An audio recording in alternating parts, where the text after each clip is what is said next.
What's up, everybody? Welcome to the Carlotta Chatwood Show. I am Carlotta. Listen, okay, so I decided I'm gonna have to do a show for y'all before the holidays, just because it's getting down to, hopefully I might be able to do another one, but y'all, Lord, I got so much stuff going on. So hopefully I'll be able to give y'all maybe I should be. Who knows?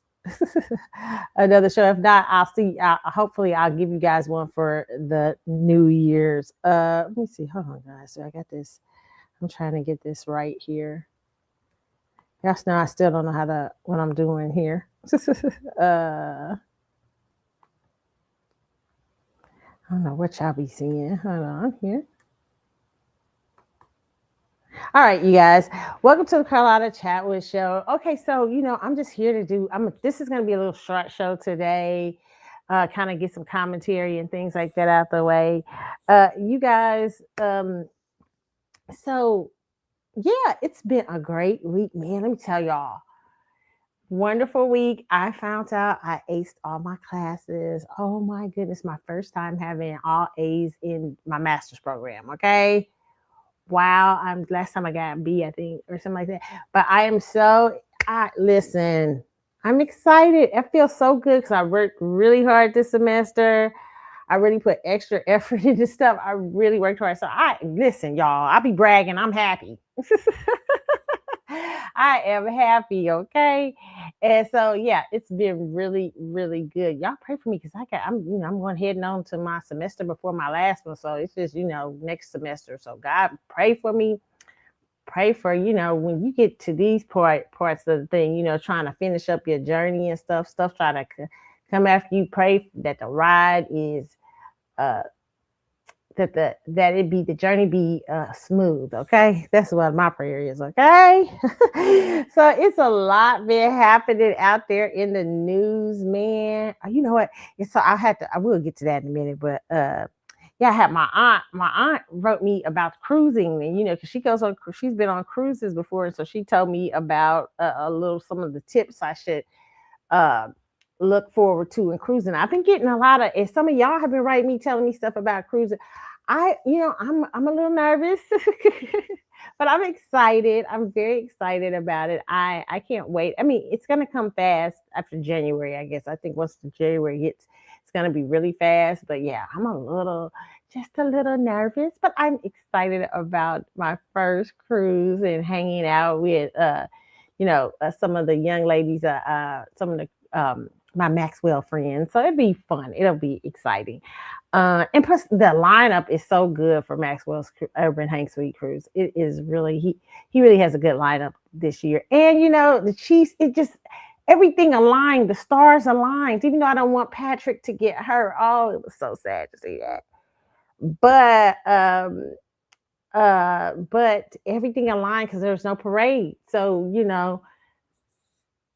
it's perfect.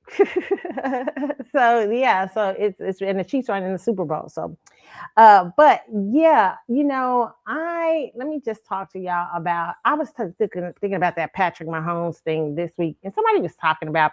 I saw a sports commentator guy who really tried to get on Kansas City. He was saying, Kansas City. He was talking about. Let me see if I can find him, y'all, show y'all what this guy was saying. And let me see here. If I can find what this young man was saying. Okay. We talk about.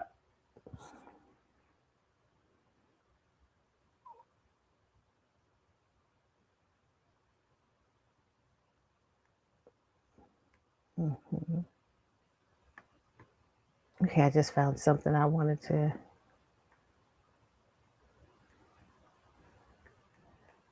Okay. Hold on, y'all. I'm getting there. Y'all like, Carlotta, what are you doing? All right, you guys. Okay. Let me see if I can find it in my. Sometimes I save things, and so trying to see if I saved it for you guys.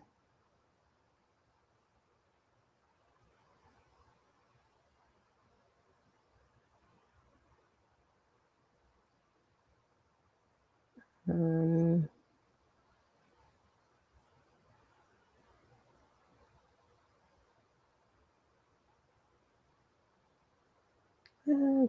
can I find it?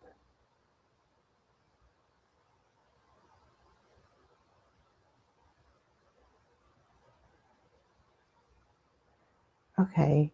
I don't think I ever. I don't think I have. I thought I had it for you guys to see. I hate when I leave blank space, y'all. Be patient with me. I'm trying to get this. Trying to get this. I thought I had it up, but okay, I don't. Um, let's look one more place. Yeah. Okay. So, I thought I had it up, but I don't, you guys. Okay, so we'll just talk about it. Yeah, Patrick Mahomes this week. I saw something on, I think it was Twitter, something. Let me see if I can. Maybe I can look on X and it'll come up. Hold on here. And the man was talking about how Patrick Mahomes went to Dallas because he's from Texas. He's from Patrick Mahomes is from Texas. He's a little outside of Dallas, I think Tyler, Texas, or something like that. So Patrick Mahomes traveled from Kansas City to Texas to get his ACL, which a lot because this a lot of people do this to with this particular surgeon. He's very popular down here. Even one of my friends went and got their surgery done from it.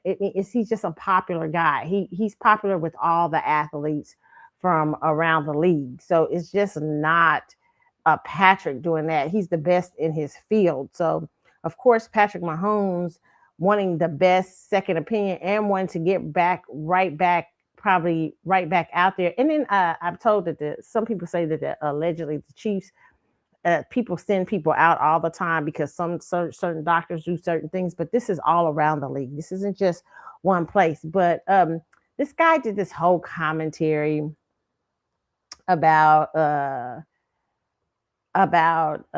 if you get sick in Kansas City, and Patrick didn't trust the team enough to even to get his to get to make sure.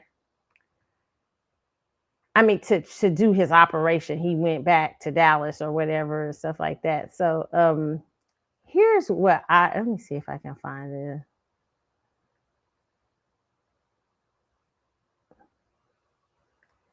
Um, yeah, but what I want to say is, okay, let me tell you something about Kansas City. Kansas City is a very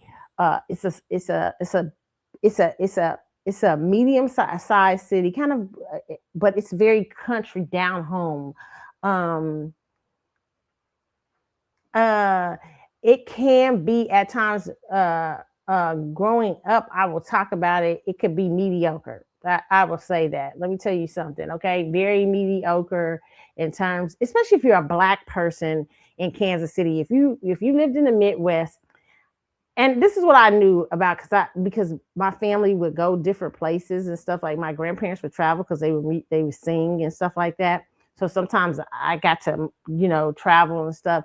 And so one of the things I noticed too, growing up in the Midwest, that even though we had a lot in my personal opinion, other than the South, a lot more racial dynamics, the Midwest is a little bit more black people from what I used to see back in growing up in my time, just from what I was exposed to, black people lived a little better to me. I remember people from my families coming from California and the South and stuff, and looking at our house like we was living in a mansion or something.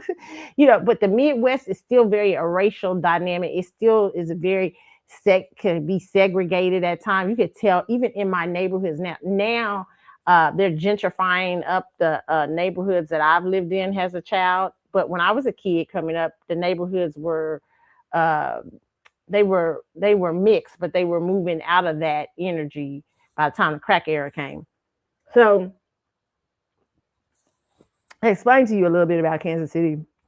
Kansas City can be very it can give you an energy of mediocrity.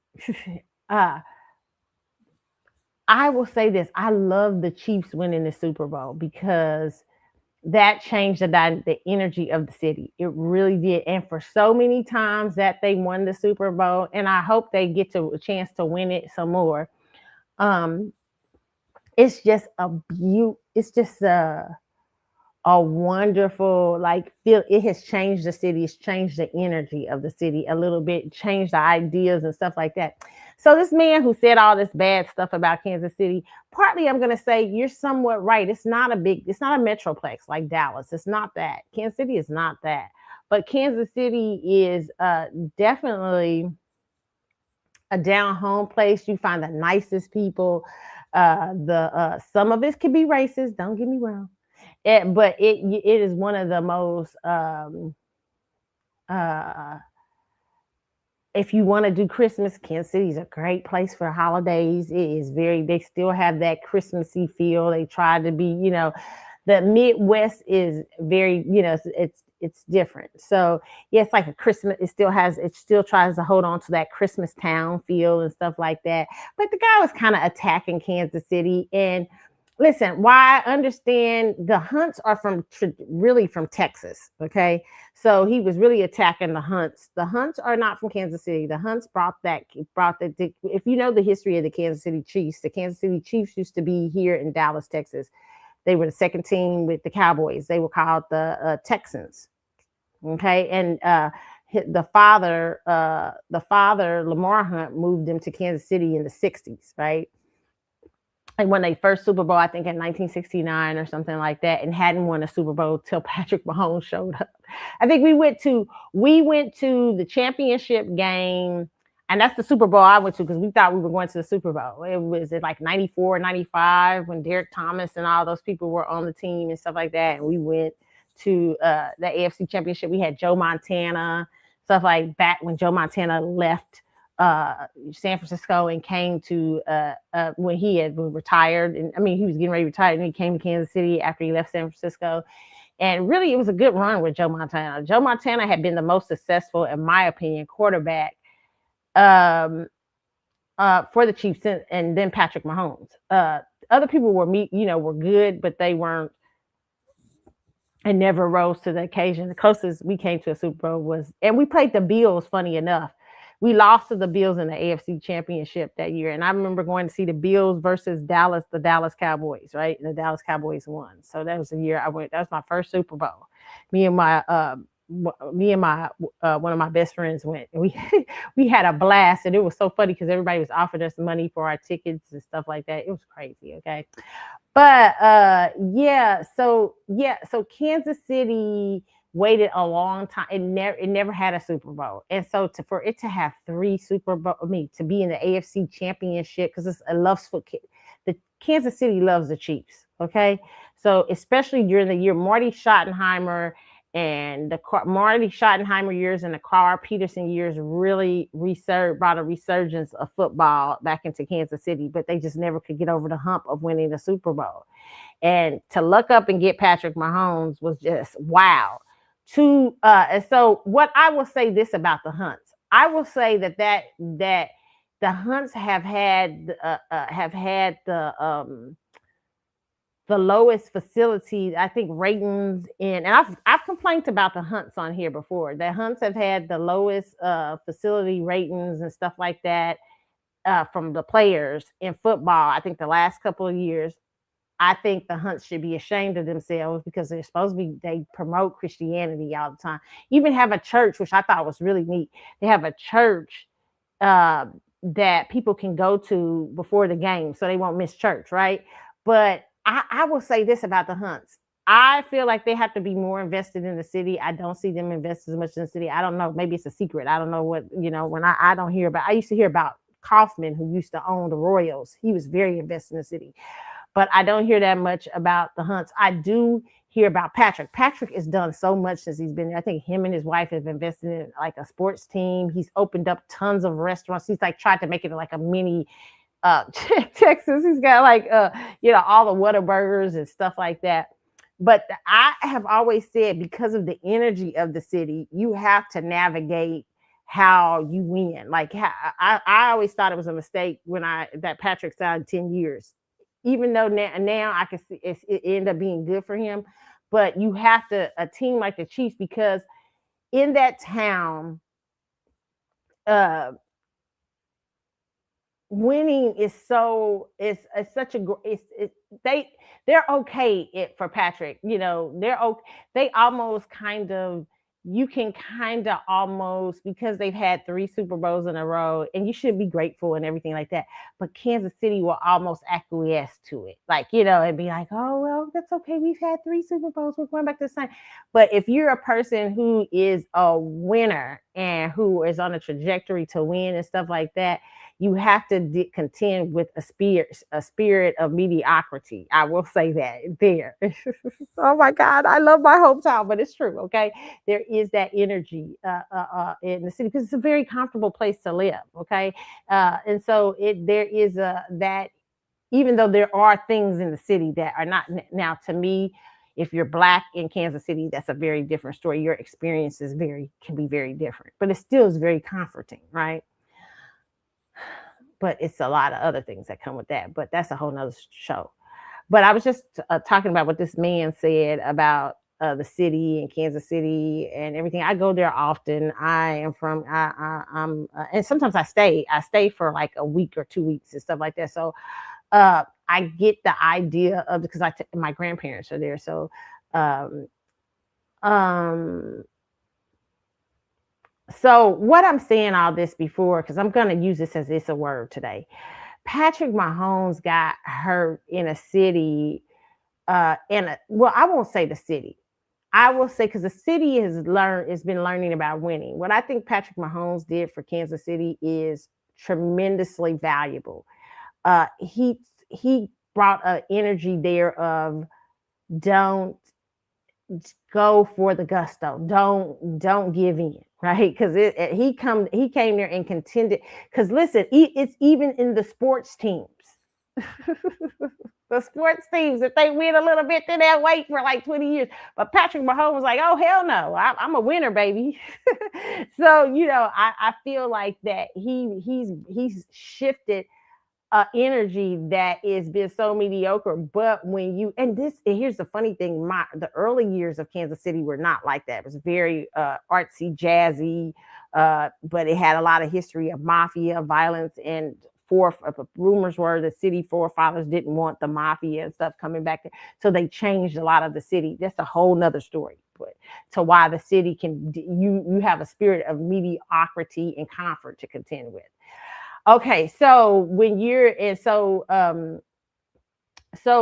coming there and you're a winner and everything like that, you have to. And this is for y'all in life to understand. I mean, I gathered something from this watching this young man. I remember the last year he won that third Super Bowl. I remember looking at them all in the locker room and they were celebrating. And to me, I looked at Clark Hunt, which is the son who's now taking over because since Lamar Hunt passed away. Clark Hunt's face he looked totally shocked. He looked like he like, how did I get here? Because you have a kid that just will not take no for an answer.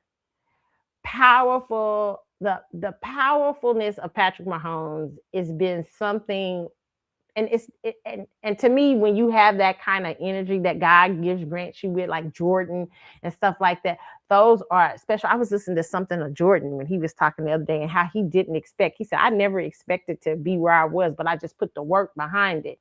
When you put the work behind uh something powerful, you can break curses, break generational curses, break the spirit of comfort, the spirit of mediocrity that will try to contend with you and help you and stop you from being the best. Okay, it will stop, and that's not in competition, but being the best version of yourself. Okay, so what I love about Patrick Mahomes is he brought that energy to the city. He brought that energy of I will not take no for an answer, even while everything around him was in the middle of that, if you guys watched his story, he was not having an easy time with his family. Everybody in his family was acting a fool, okay, allegedly. You can see there was articles. It was not smooth ride in the first few years for Patrick Mahomes. Okay, it probably just moved out for him from a family standpoint less than a couple of years ago. Okay, but this kid rose above all that crap that was going on and just still said, "I'm going to take this. I'm going to win the Super Bowl. I don't care what y'all think. I'm here to do something that is unprecedented. I'm here to," and you knew it when he first came in. Okay. Now the problem is people like the Hunts are used to mediocrity, in my personal opinion. Okay. Are they used to getting away with mediocrity because of the city? Kansas City is a city you can get away with that in. It's a big city, but it has a small town feel, and you can get away with basically giving them so much and then pulling back, giving them so much. You can get away with breadcrumb in the city. And so now that the city has won so much, it's so grateful that it won't challenge the Hunts to do better.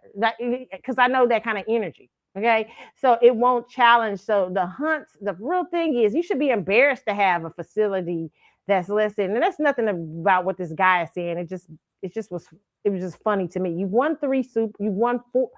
How many Super Bowls? You've been to out 5 Super Bowls with Patrick.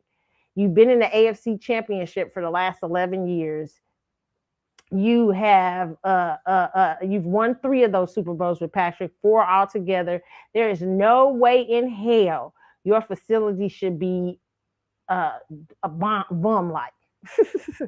And there's no way in hell that Patrick Mahomes should have had to carry his team the last few years to the Super Bowl. There's no reason why. There's no reason why. Okay. There's no reason why except for that spirit of mediocrity is on. They're able to get away with certain things. So why am I telling y'all? You're saying, Carlotta, what does this have to do with our It's a Word today? What I'm telling you guys is when you're figure out the spirits that you're contending with when you're going for greatness in your life. Understand the spirits that you are dealing with, because there are spirits. One of the things I love about the Bible says there are principalities and rulers over certain certain regions and certain places. Like you can walk into certain cities and feel something. If I don't know if everybody can't feel it. I'm an empath, so I feel things when I walk into a city. You can feel the energy of a place. You can feel what's going on in a place, or you can feel if it's like, you can sometimes feel if you walk into a city that's violent. You can walk into a city that's this and that. Even my hometown has that little energy of violence because of a lot of the racial undertones and stuff like that. And so a lot of the inner city deals with, even though its poverty looks better than other cities, it's still poverty. And when it's there, it is a rough feel, right? And it can really work in the energy of the city. Okay.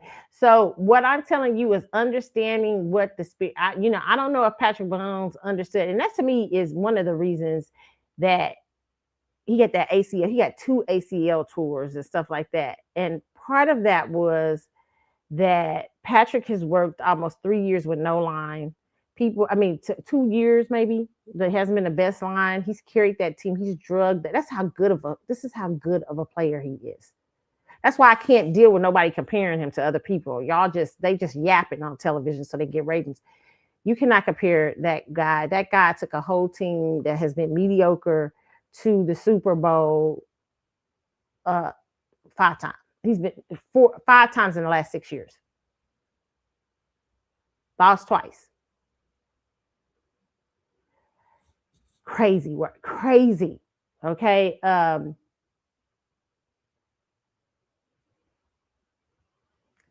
That is powerful. And so what got him hurt was still trying to carry them and not getting the help he needed. And I talked about this on the last show. I gave y'all It's a Word surrounding Patrick Mahomes about how to look at people. Remember, I gave y'all that scripture in the Bible when I said that people were laughing for Gideon. When Gideon was going to war, there was a certain group of soldiers who lapped with their hands so they could look up around them and see what was going on and make sure that nobody was coming. And he literally knocked a 32,000 man army down to 300 to go up against 150,000, because he didn't need people who were scared. He didn't need people who were careless. Okay, because it was a serious fight. So why I'm telling you guys all this is because you have to do the same thing when you're going to war in your life about certain things. Man, I am really realizing this now. I think I knew it head-wise in my 20s and 30s, but I think I haven't known it as much in the last 10 to 15 years. Something about going over 40 just changed my idea. Something about, no, it ain't even really that. Something about breast cancer just changed, worked to change how I saw things and how I see things and how my own energy is affected. Like even coming from Kansas City, I'd be like, oh no, I gotta get that spirit in me. I love Kansas City. I love it, but you can have a spirit of comfort and mediocrity. Okay. So you have to work hard to come out of those things that spiritually that will spiritually attack you when you're trying to do something different. And with Patrick Mahomes, he was carrying so much. First of all, I think it's a God thing in some ways, because not the guy caused him to have the ACL, but that he needed to rest and so he needed to be able to see, because he's been going so fast these last several years that it's if finally you can see, hey, this team needs to get it together. You wait a minute, y'all need to get a line, or y'all gonna ruin my career. Hey, y'all need to do this and that, because it's not just about them. It's about him as a quarterback and playing out his life. He can only be in control of his part of the situation, right? And that's the same thing with you. There'll be players and people around you, people who have their own agendas and stuff like that, maybe even at your workplace, your career place, but you know that you're trying to get a certain place that you feel purpose to, that God has called you to. And there may be other people with their own types of agendas that you have to end up working with, but you sometimes have to be able to see. And sometimes God will allow, not cause you, God will allow a setback. He will allow so that you can rest and look around at what is around you.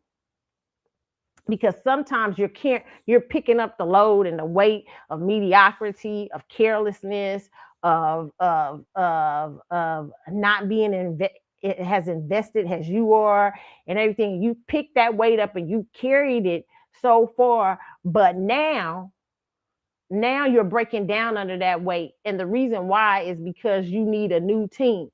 You need new people around you. You need new encouragement. You need new energy. You need to be able to see that spiritual thing that is trying to come at you. And sometimes it comes into the forms of your teams and people around you, people who mean well. I said this last time. I know I'm on this kick. I'm on this kick for everybody. You have to get it. It's hard to break the comfort zone. And I think what Patrick Mahomes is probably seeing as he's laying on these beds these last few years, like, dang, well, how good has been that line? He should be. I'm hoping he's getting the energy, like, to put pressure on the people who are his partners in this thing and say, hey, you're either going to protect me, or I'm going to go looking for something. I'm going to look for something new. You're either going to help me on my journey to do what I need to do, because now he's had such a tear that it could leave his career. Check this out, y'all. He's had such a tear in his ACL. Hopefully he comes back. I mean, he's one of those guys that's very strong-willed, so I can't imagine him not coming back even better. But that particular injury could hurt how he plays. And that's because he had a team around him he had to carry for so long. And he finally broke down under the weight of carrying folks. What is this? This is a lesson for y'all. I hope y'all catching it. Stop carrying people. Stop. At a certain point, you got to stop carrying people before you break down. You got to be able to see. Patrick had a major injury in his life where now he's got to be able to look around at the organization, look at himself, even look at probably his family. look at everybody and rearrange what his goals are and how, hey, how I'm getting it. And he's always said his thing was like looking at Brady. So that's a hot. If you ever hear Tom Brady talk, if you hear people, only person I really find that has that I have seen over the years that has that Jordan S thing, beside Tom is Tom Brady and Michael Jordan himself, and it's a couple of other athletes. Serena at her height. Um, it is something to behold because it's like you can't tell those people they you can't stop them. So I want you guys to gather, just take a look at what you've seen in the Patrick Mahomes saga. I saw this week and I thought about my city and I thought about what the guy was saying and I thought about the energy surrounding it and everything like that. And this isn't a dog Kansas City. I love Kansas City, but I understand what the dynamics are. And every city has their dynamics, but I also understand how it'll be accepting of certain things, right? And so, but that I'm just having that to use y'all to use that as a metaphor for your life, that you can have people around you who you're carrying. You've been carrying them too much, and you're about to break down under the weight to where it could cause irreversible damage to you. Do not let that happen. Assess the situation beforehand. And if you've already let that happen, well, now is the time that you need to sit down and say, hey, wait a minute, what do I need going forward? It's a resting period to say, what do I need going forward? How do I make these changes in my life happen? How do I make this and that? I tell people all the time, I hope you never get to a place where breast cancer has to change your life. or sickness has to change your life, or this has to change your life, or um, or untreated diabetes changes your life.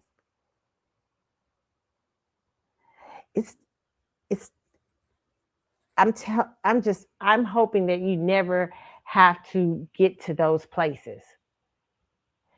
And I know it's tough because the world we live in today, it is such a fast, it's speeding up. There is an energy and a spirit around that is making people, it is trying to speed you past the important things.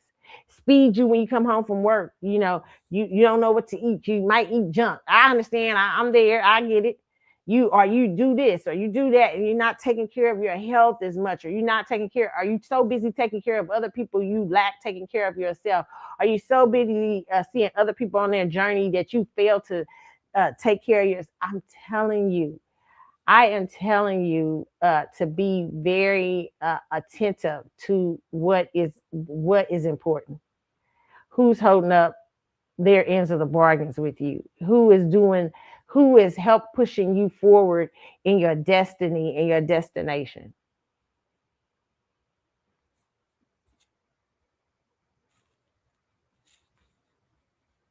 Even in love, I tell people all the time, I said, it's the little things. It really is. It really is the little things. When even in relationships, I tell people, if you when you're looking at someone, or you're looking at dating and stuff like that, or even in marriages or everything, it is the little thing. It is the small. It is when Jesus said it's the small foxes that spoil the vine. I think that was the quote. It's true. It's the little things. It's the small things that you don't see or pay attention to, and that can work towards your demise or to work towards you. And it's not paying attention to something as little as the guy you're dating's habits or little things like that. It's very important. Or the girl you're dating, or different things. Or how does that align with you? And it's so easy to sometimes your enemies are not who you think they are. Sometimes your enemies are the people closest to you who are saying yes, yes, yes to you. Oh, it's good, good, good. And sometimes your best friends, your closest people are the haters. That's gonna be hard for some of y'all.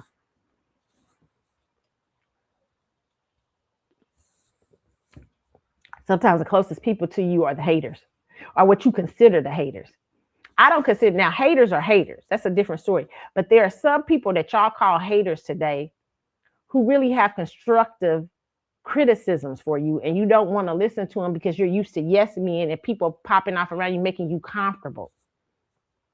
And you really don't want to. Sometimes it's hard to move outside the vibe of what you've been. One of the hardest things for me was one of my friends saying to me, like,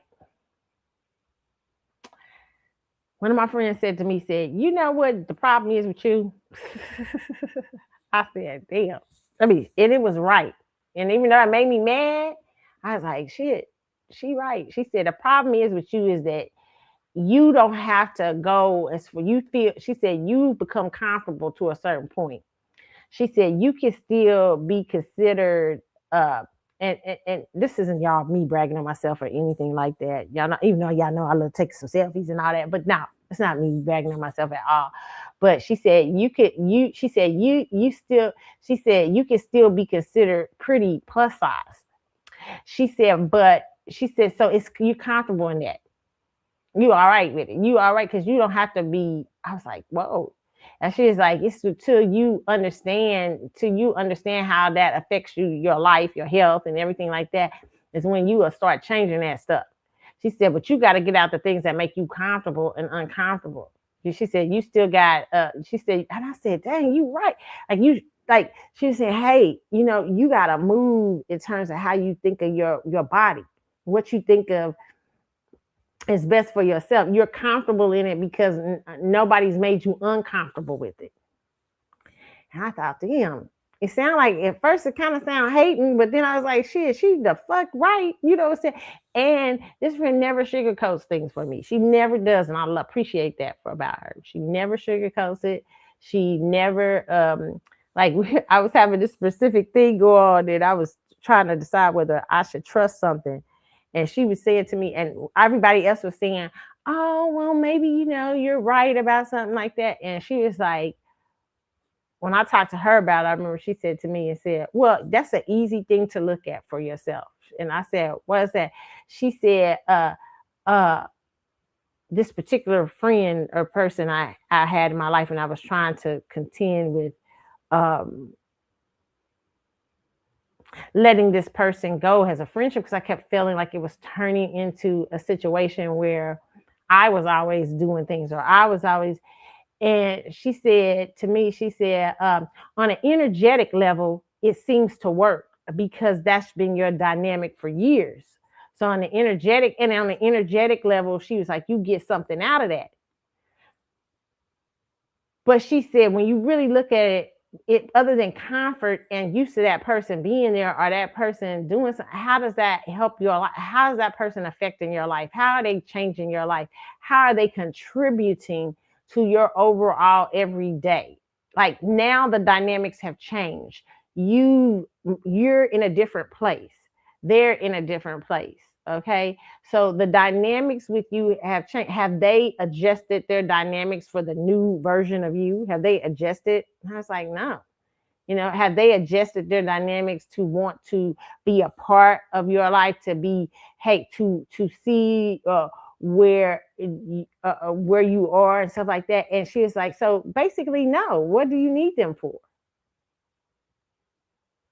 Like, you don't need that. You don't.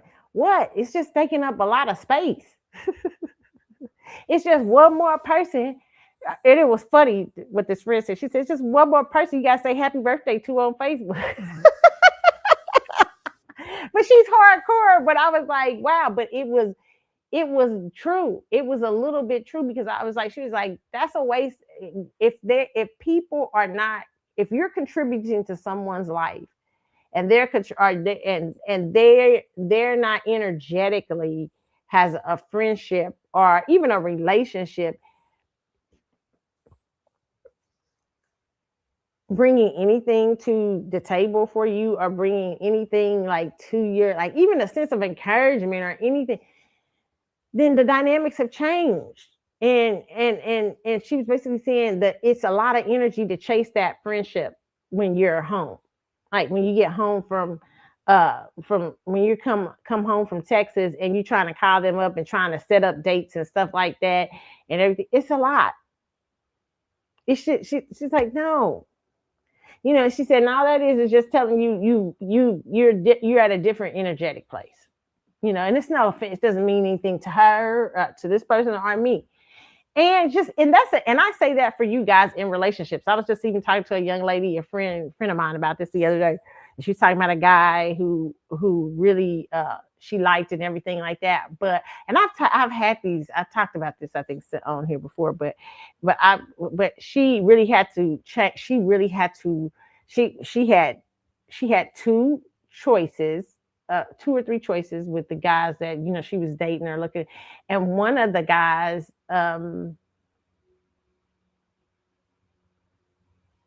he was he was uh he was much more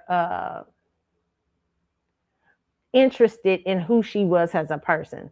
The other people were interested. They liked the dates and everything, but they weren't energetically interested in her. They were you know they I mean, it was one of the guys, especially the one she really liked. He was intellectualizing her, breadcrumbing her. He was not serious. Okay. And that hurt her because she really had projected so much on this person. I was like, girl, I mean, just like projected so much. And I understand when you're young and even when you old, because I've had, what I'm saying? I had old girly. You project on people. And I was just like, hey, take a break, stay friends with everybody. I said, but that particular person, you know what it is. That particular person has showed you more than enough that they're just not interested in you in their life in that sort of way. And when she started to break it off with him, well, he was like, well, what are you doing? What's the problem and all this stuff? And she was like, well, it just seems like we're more friends and you're not interested in that and for him, that's he was used to always being in the energy of breadcrumbing because he could do that. He had something, he's a great looking guy, he's charming, all this stuff. But she's like, nah, I'm not interested in that. And I'm not gonna deal with that. But I, that we can be cool. But he was just very upset that energetically he couldn't come in and out of her life. But for her, that wasn't good, like to him coming in and out playing games and stuff like that. So you have to and so she's building her life and she's moving forward in her career and her and things that she said, the other guy who she's friends with right now. She's becoming friends. She said she slowed it down to becoming much more friends and trying to see if this person's for her. But she said it isn't the same, the chemistry and everything like that. But she said there is a supportive person, there is a supportive cast, there is a supportive movement, there is a caring about me. And she said that's attractive. There is a actual interest in me. An interest in where I'm going and what I do, and it's not fake. You know what I'm saying? It's an interest in me as a person to making sure that day to day I'm okay, that making sure this and that, what and that is she said that's very important to me, and that's very she says that's something the other person could not give in the capacity I needed them to give. Right? Even though I felt that on one end we had all this great chemistry and everything like that, but they didn't want that. So even I would say that to men and women, be aware of who is on your side, friendship wise, relationship wise. Even if you have to pull back and be friends, still always be aware and be very and because that tells you where you're going to that tells you who is going to be powerful for you in your future. You know, support is huge, especially depending on what kind of, especially with your career choices and everything like that. And you can't have a person if you're moving in your career, you're very early on in your career, you don't want a person who on the other end is extracting energy from you in the terms of where you're having to wonder about them, they're breadcrumbing you, they're this and that, you're supposed to be in a relationship, but while you're trying to focus on what you're trying to do, on your purpose standpoint, they're pulling from that energy because they like to keep you guessing. They like to energetically, you know what I'm saying? Be They like to not. They like to break. That means that person is not there for. You know what I'm saying? They're not. I hope y'all understand that from the point of view. Okay, this point, you have to choose people who are aligned with you and aligned with your purpose and aligned with where you're going and who have genuine interest in you and genuine care about you and genuine uh, uh, wanting to help you towards your goals. And that's friendships, relationships, family ships. Okay. All right, y'all. So that's y'all It's a Word, and I hope y'all got it today. Okay. All right. So let's move on into uh some of this news out here, child. Okay, let me see. And shout out to Susan. Susan, thank you so much. I got I got my card, and Merry Christmas to you. Susan is a long time listener. She's been around since the Michael Jackson days. Always loved on us. A cook girl can cook everything. Thank you so much. I appreciate you, and thank you for thinking of me at Christmas. I'm always my y'all. Some of y'all that been with me for years, and y'all catch the show when you can and everything like that. I appreciate y'all so much. Really, I do. It really is. I always really say this isn't a show, even a show. It's just me giving my opinions and stuff like that. But I love that we stay connected. And some of y'all, even my girl Sharon, said happy birthday to me about a few weeks ago from Barbados. So who listens to the show and stuff like that. So shout out to her too. I mean, it's just a family around. Y'all be loving on. Y'all love it. And let me tell you something about MJ fans, okay? They the truth, Ruth. They've been loving. They have always been by my side since Blog Talk days. They ain't play. They do not play. Okay. I love the MJ family. Okay. So yeah. Uh, Shout out to all of y'all too. Okay. And happy holidays and Merry Christmas. Merry Christmas is my favorite time of year, y'all. I love the holiday season from October on. I even got one of them pop-up trees this year because I wanted to see what it looked like. It's got a 7-foot tall wood. It's cute. It's different. I have some complaints about it, but I like it. And so I was telling my grandparents, I said, hey, because they have a big tree down there. I said, no, we just pop this up. It'll be easier this year and stuff like that. I didn't do a lot because I was so busy, but I did fix up my place for Christmas. It's beautiful. I'm a Christmas person. I love it. I'm out of control. I was thinking about going to my sister-in-law's house and doing her house, but it just depends. I'm running out of time because it's almost Christmas, and I'm like, I was supposed to go and fix up her tree just really quick for her, like when she has company and stuff like that. So I may do it. Who knows? But I love the holidays. The holidays are the bomb to me. I try my best. I dress up. Yes, I be having on Christmas. So tonight I have an event. Tonight I have an event with my a theater place and so I'm so excited for that. And it's a Christmas play going on right now at the theater. So yeah, so I love the holidays. I'm always, and I'll be festive tonight. I have my I'll be ready and festive. Okay. I love it. I am a holiday girl since I was a little girl. Okay. So, yeah. And my family, a lot of them are Scrooges. Okay. But I don't care. I'm like, hey, jingle bells. have a jolly Christmas play at Christmas. So they're like, oh my God, here he comes. Here comes Mrs. Christmas. Oh my God, it's so crazy.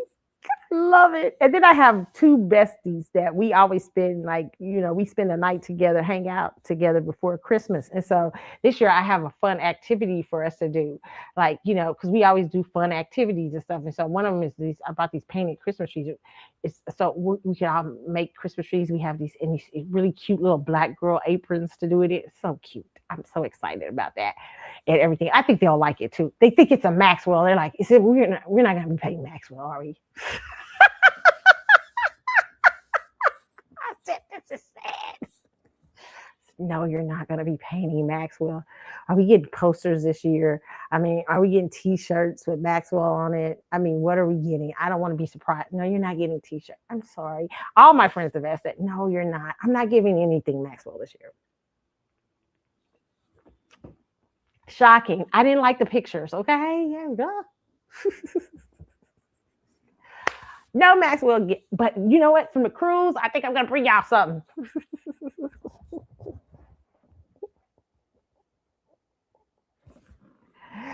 All of them don't know. Everybody doesn't know about the cruise. Some people some of my friends are just finding out, and they're like, they were mad because I didn't tell them. But okay, whatever.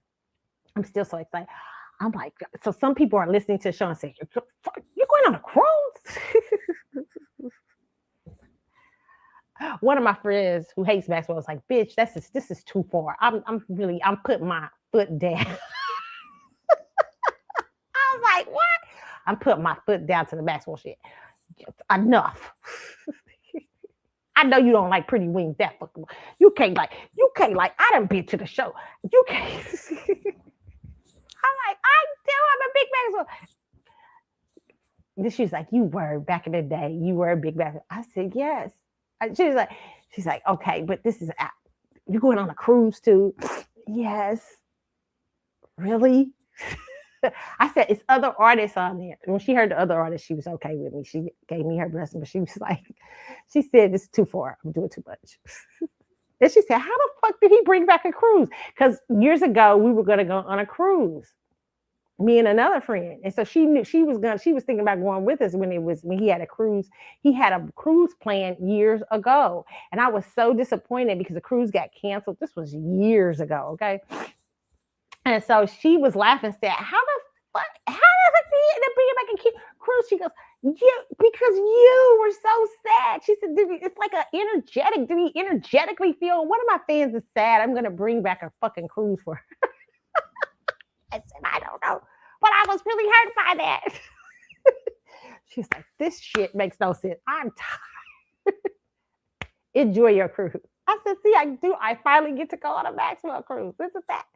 See, she's like, that's what I'm talking about. That's crazy. I manifested the cruise. I feel like I manifested that shit. I probably did manifest it. I be manifesting stuff accidentally. That's why I try not to think of bad stuff because I'm a manifester. I can manifest stuff, even bad stuff. So I'd be like, try to stay away. Manifest. So I think I did because I was like so upset about that cruise years ago. And lo and behold, there comes a cruise back. But then I get cancer and then Sabrina Carlotta. So I don't go twice. But then the third time, which is to me the best lineup, I go. And the Chiefs are not going to the Super Bowl. The stars are aligning. I have a friend, a Maxwell friend, who's like, roommate with me. I'm like, oh shit, I gotta pay all that money. It's destiny.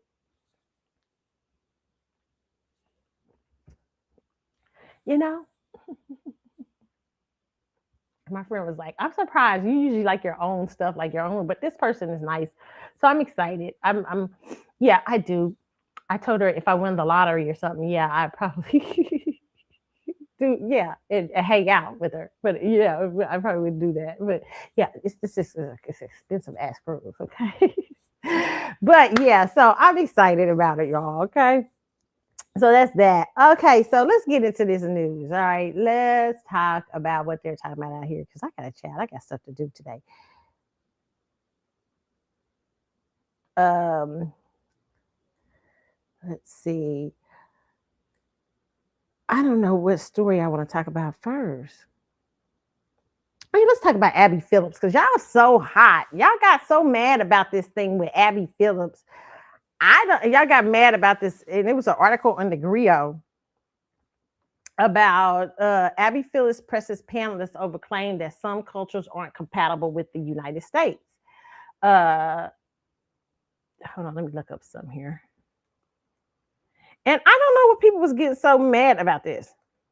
It's true, okay? And people are gonna get mad at me for um,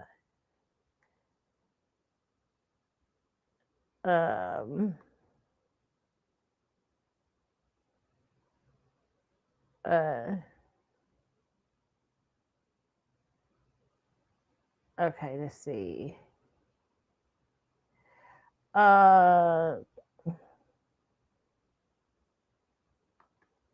Okay. So a lot of people were upset with a lot of people were upset with this panelist about what she said. Let me see here. I'm trying to find it. What did I do with it? Okay.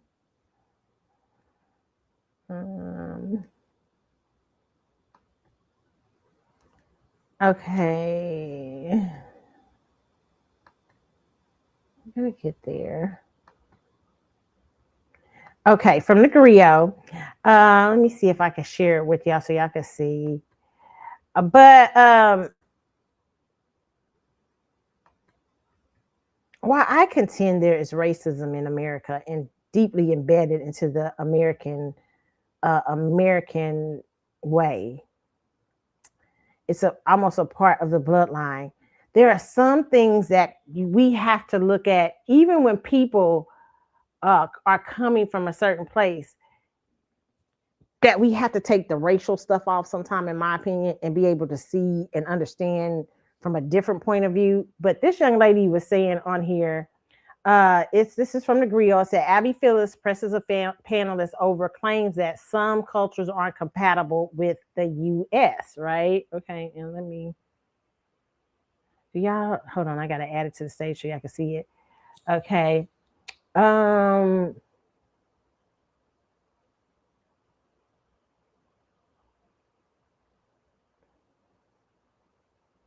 Let me see here, guys. Okay. And it says New York Post correspondent Lydia Moynihan cited examples from Europe to defend her argument that certain cultures are not compatible with the United States. Things got heated on CNN Saturday morning, Table for Five, when during what was meant to be a discussion about immigration, one panelist suggested that we acknowledge that there are certain cultures that are not compatible with the U.S.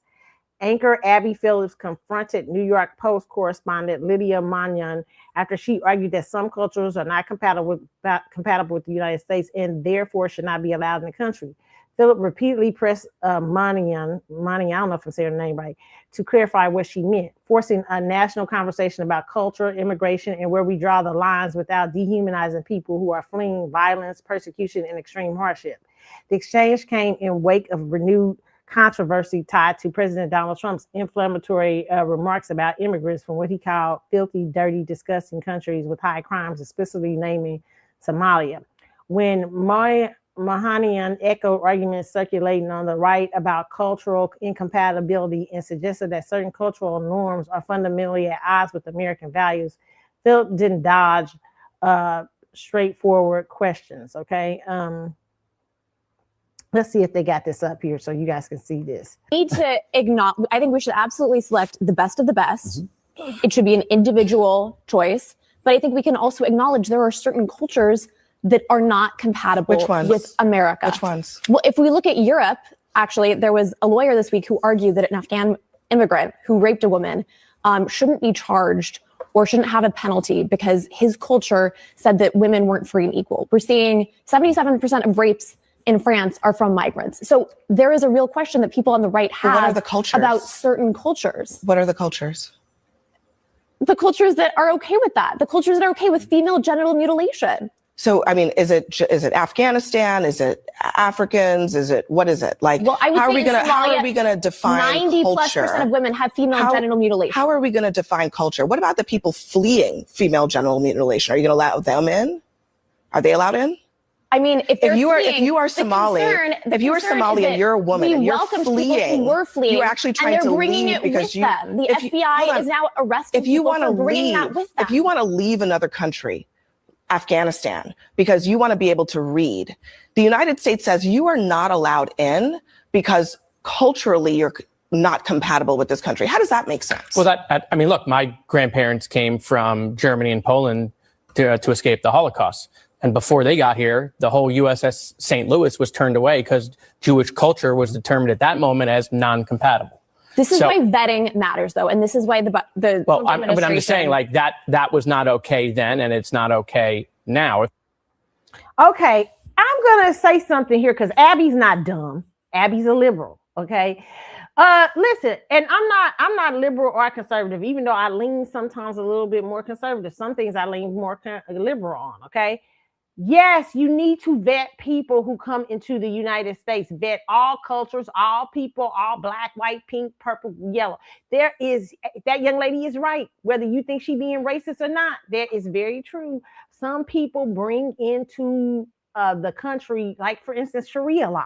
There are people who are trying to sue the United States, trying to get Sharia law in America. There are some Muslim like theocracies that there are some people who you have to understand this. Their religion is to infiltrate places and to bring and to make those places a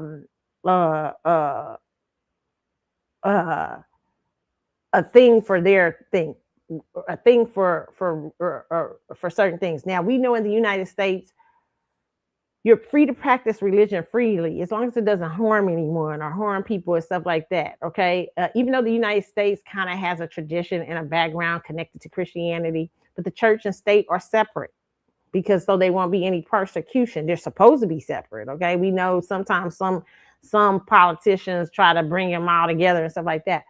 But in America, traditionally, you can't kill your daughter because she want to marry somebody else. And she won't go for the arranged marriage. You know, that's bullshit. Can't do that in America.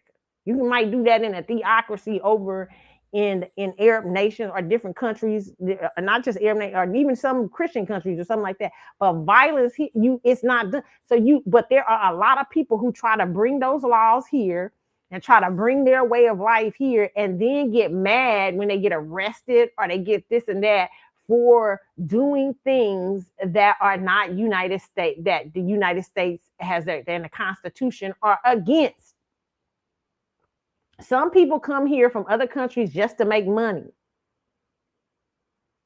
but they don't want any parts of the United States as far as assimilating into the idea of freedom, democracy, all those things. They stay keeping theocracies or even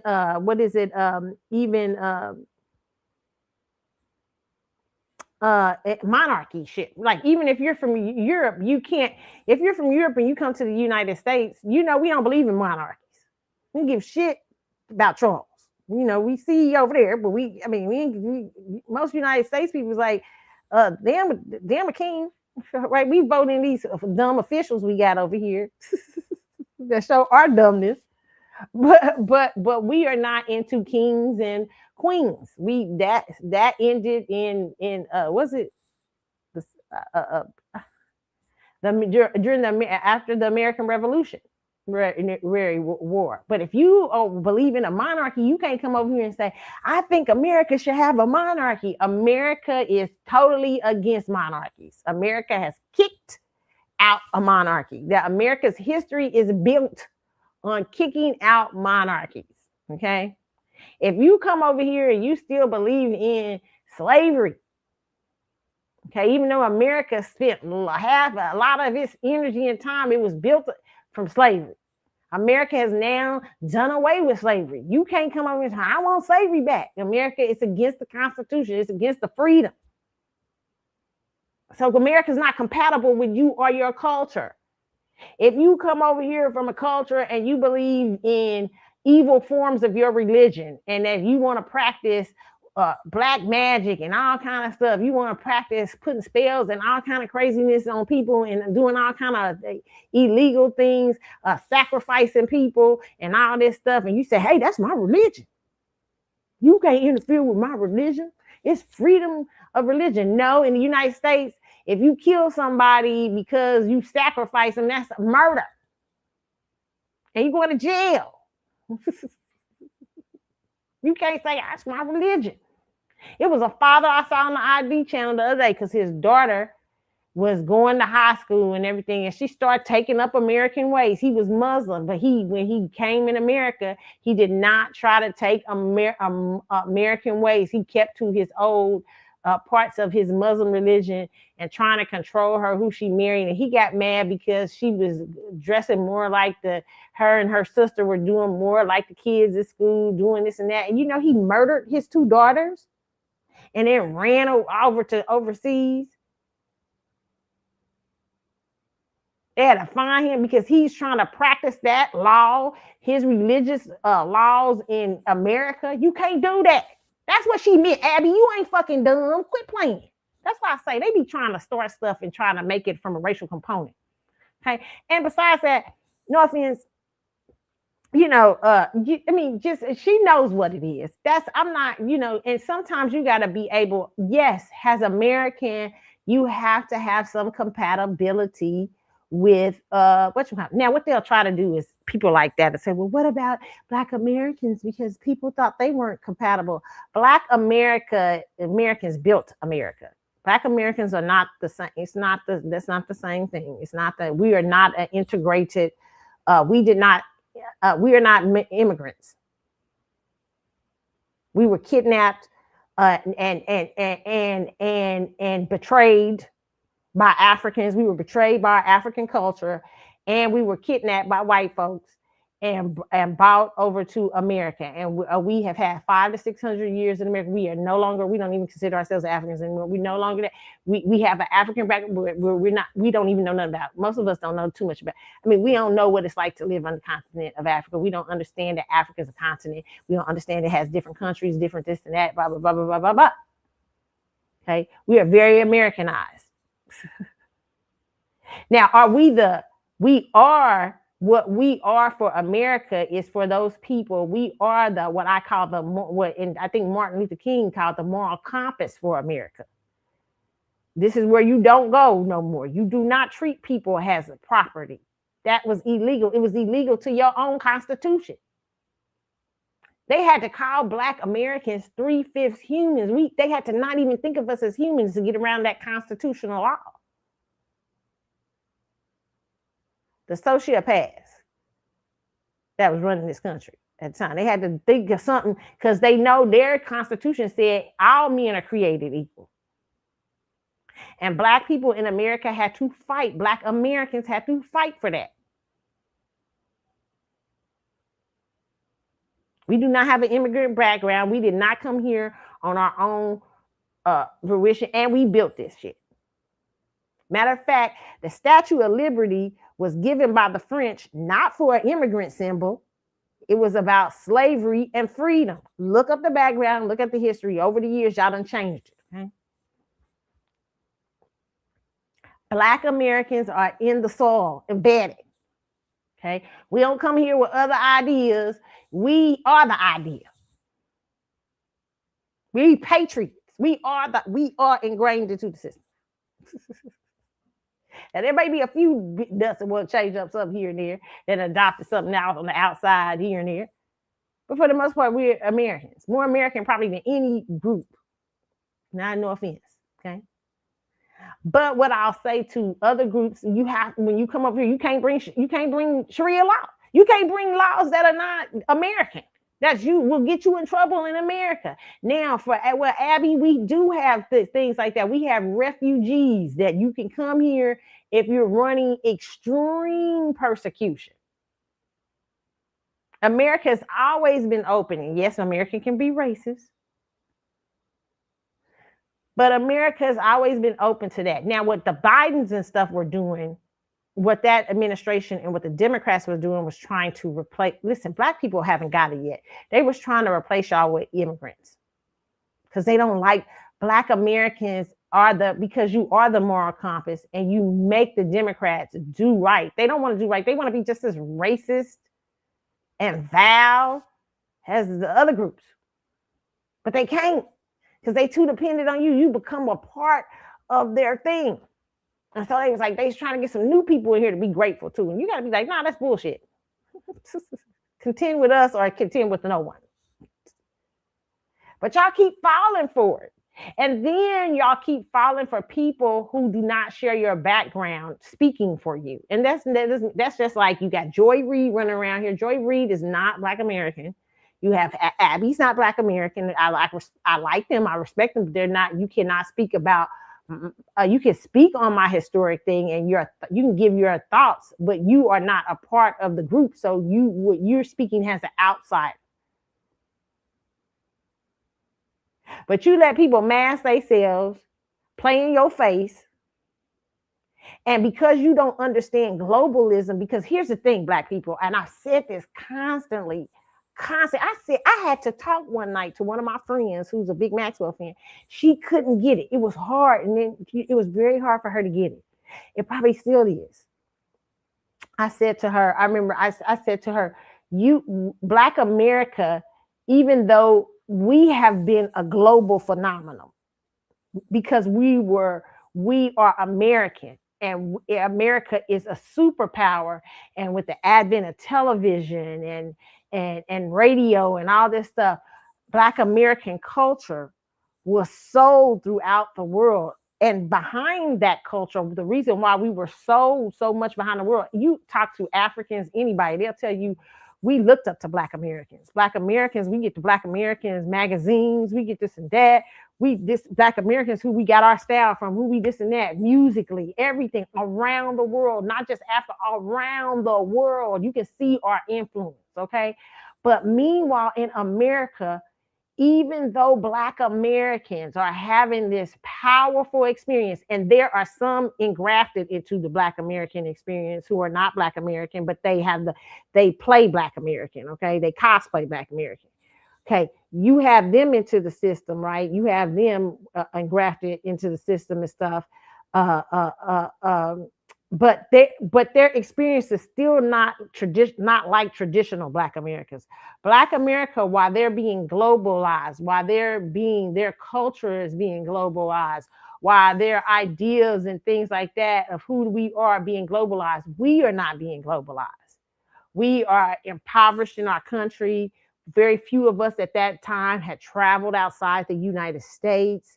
Very few Black, and still to this day, somewhat like that. Very few Black people knew about this and that. Whereas if you were born in New York City and you're an immigrant, you have family around probably in other countries. You probably got to travel to other countries. That is traditionally not a Black American experience, even though we were globalized. That's why I was trying to tell this person, I was saying, Maxwell does not have the same experience that you had. He may have some similarities because he grew up around Black people, or he might have seen Black people during that New York time or whatever. But his experience has a first generation Haitian is not the same, or Haitian Puerto Rican is not the same as yours. He even has a more global perspective than you.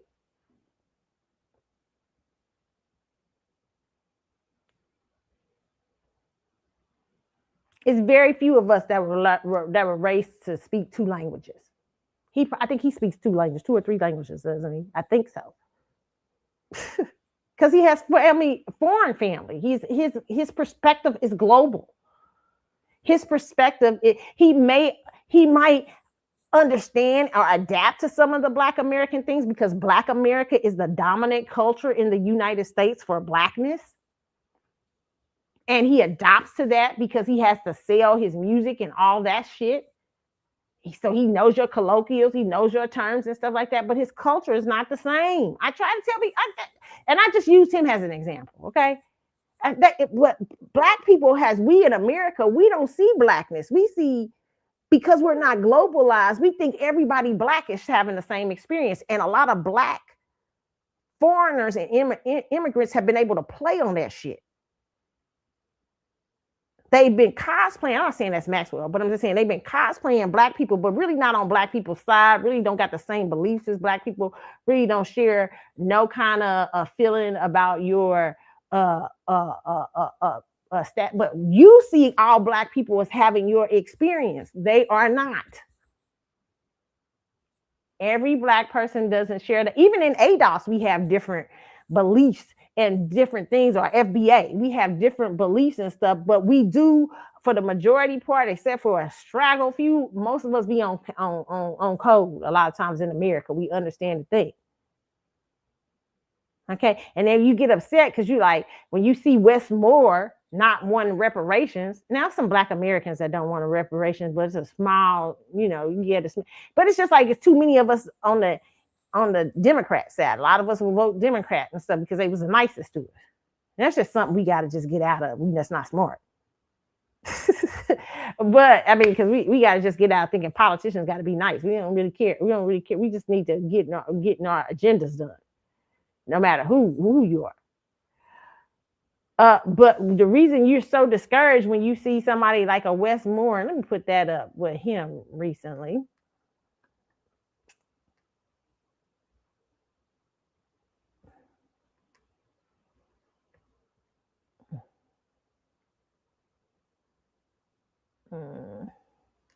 When you have somebody like Westmore, who you guys went out and voted for in droves, not understanding that the dynamics. See, even in Black America, you have to look at a person's background. You just can't take, Black Americanism, even though we have a culture and we all have a certain thing we share.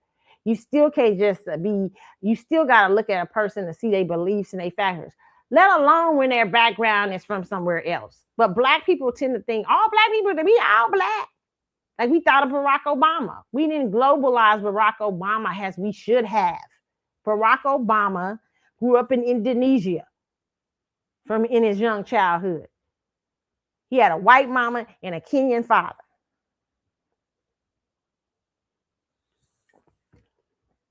His first experience with Blackness, to me, my personal opinion, when he was young in his book, his grandparents had a friend on the island in Hawaii who's Black American, kind of gave him a lot of stuff. But also, it wasn't until he went to Chicago, he starts going to what's his name, Jeremiah Wright's church and all that, and he gets involved in community politics, because this is just obvious. If you're going to go anywhere in politics as a Black American man, unless you totally Republican or something, you have to play to Black Americans. So he went to Chicago. He became a community service person. That's where he met his wife and all this stuff. He's a Black American woman, all this stuff.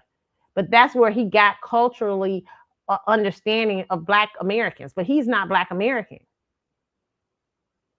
And y'all globalized him. Y'all just say, oh, he's like us, he Black, because he knows all the colloquial terms. He knows how to get up there and say, what's his name? Al Green, I'm so in love with you. I do all that. Do whatever. Yeah, y'all like, hey! Because he knows all the things that are triggers for you culturally, and he knows you're not global. And you don't understand that he's been raised differently from you, that his grandparents were wealthy. Most Black Americans, unless you the talented, like really up there, that small percentage of Black Americans, and it's a very small percentage, did not grow up with wealth. His grandmother, I think, left him like $500,000 allegedly or something like that. She was like president of a bank. His grandfather was like owner or something. See, the very, very different experience than a Black American experience, than a Black American suburban experience, but not still wealthy, still connected to your urban family. It's very different. But because you haven't been globalizing, you don't have no relatives that you can go, in different parts of the world and stuff like that. Your perspective is not. It's the same thing with Biggie Smalls. I tell people all the time. Same thing with Biggie Smalls. Biggie Smalls cosplayed Black men that he probably saw in the streets.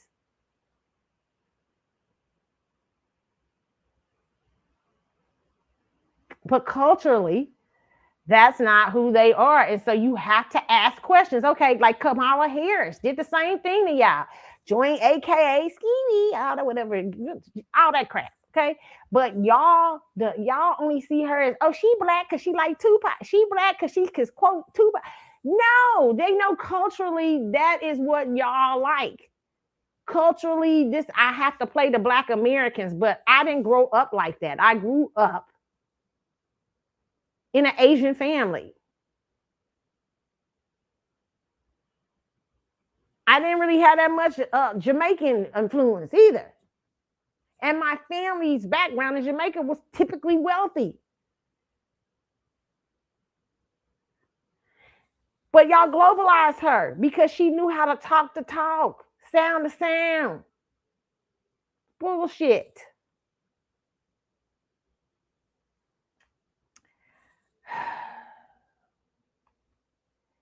Maryland considers slavery reparations after Governor Westmore's veto is overridden. Potential reparations outlined in the bill include official statements of apology, monetary compensation, property tax rebates, and social service assistance, as well as licensing and permit fee waivers and reimbursement. Okay. Maryland will create, this is from NBC News. It said Maryland will create a commission to study potential reparations. It's always a commission. I mean, this is, y'all doing too much with these commissions. To study potential reparations for slavery after lawmakers voted Tuesday to override a veto by Governor Westmore, currently the nation's only Black governor. That disappointed many fellow Democrats. He is the only Black governor. He is not Black. Y'all are not. See, this is what globalization does. He is a Jamaican. His background, he's first generation Jamaican. He is not Black American, but they cosplay that because they need Black American votes. So what we need people to start doing is being we need you to hear your background. You don't got to cosplay me. Even if you do know something about my culture and you love my culture, there's nothing wrong with that. But it's a different thing if you are saying who you are as an ally to us, but you are not us. And that's not knocking somebody out. That's not being mean or anything. It's just culturally, we are not the same. Just because you share my color skin does not mean that you are most Black, especially Generation X and beyond, it's just fairly new, a little bit of us having a globalization mindset. Most Black Americans don't have that.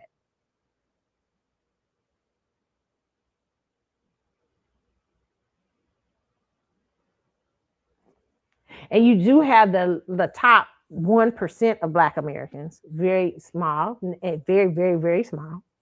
And I've been in that group thing, and they even still somewhat still don't have an understanding globally, even though they have been traveled or something like that. Okay. Just depends on what the areas they live in. I mean, how the world, they see the world, you know. But most Black Americans do not have a global perspective. Okay. That is why y'all got surprised by Westmore. Westmore does not share your background. And what I know, people are gonna say, well, Jamaica, they had slavery. It was very different. That people say, well, it don't matter what port you got dropped on. I said, well, you must not know history. It does matter what port you got dropped off on. Some people, the American experience of slavery was vastly different than most groups. Chattel slavery was very different. Add in there the extreme racism, extreme psychological, physical torture that went on for over 300 and some odd years, then add another 100 years of Jim Crow and segregation, you get a very different experience.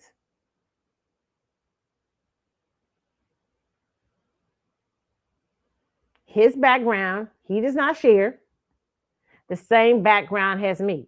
If you're from Haiti, you do not share the same. That's your family from Haiti. I didn't come home to people talking, having accents and talking other languages. Now, unless you live in New Orleans, if you live in New Orleans, we did have relatives in New Orleans because of the French influence, not because we Haitian influence, because of the French influence on that region. And the Louisiana Purchase, if you know anything about that. Not because it's for me, it's similar to Haiti. No, it's not actually. New Orleans is not it's not similar. Maybe the French lingo.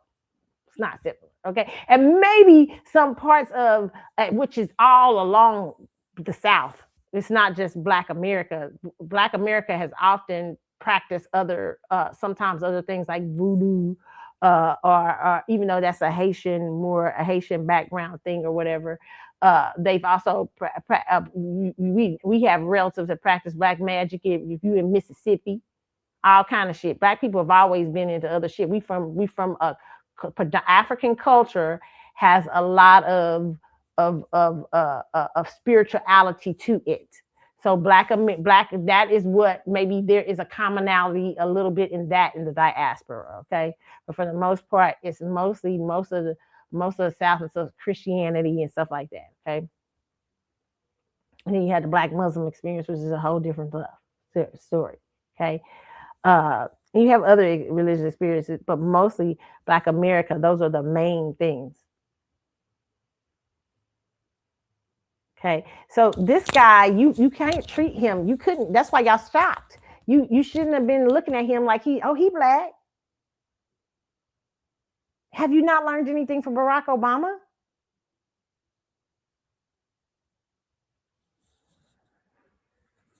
Moore said in his veto letter in May that it was a difficult decision to veto the bill. No, it wasn't. Which was a priority of the Legislative Black Caucus of Maryland. But he wrote, there has been enough study of the legacy of slavery, and it was now time to focus on work itself to address it. And that's coming from somebody who is not a part of American. I don't care. He's a part. That's from Europe. His family may have had something to do with slavery over in Jamaica, but that is a whole different place. It is not the same. Pan-Africanists, quit doing that. That is not the same. And you know it if you know anything about history. It is not the same. It's chattel slavery in America, and they have to take up their reparations cause. And I'm for them to take up their reparations cause with Europe, with Britain. But America here is our thing. And he's getting in our business. Okay. So he's an outsider essentially trying to tell us what's our business. No, Wes.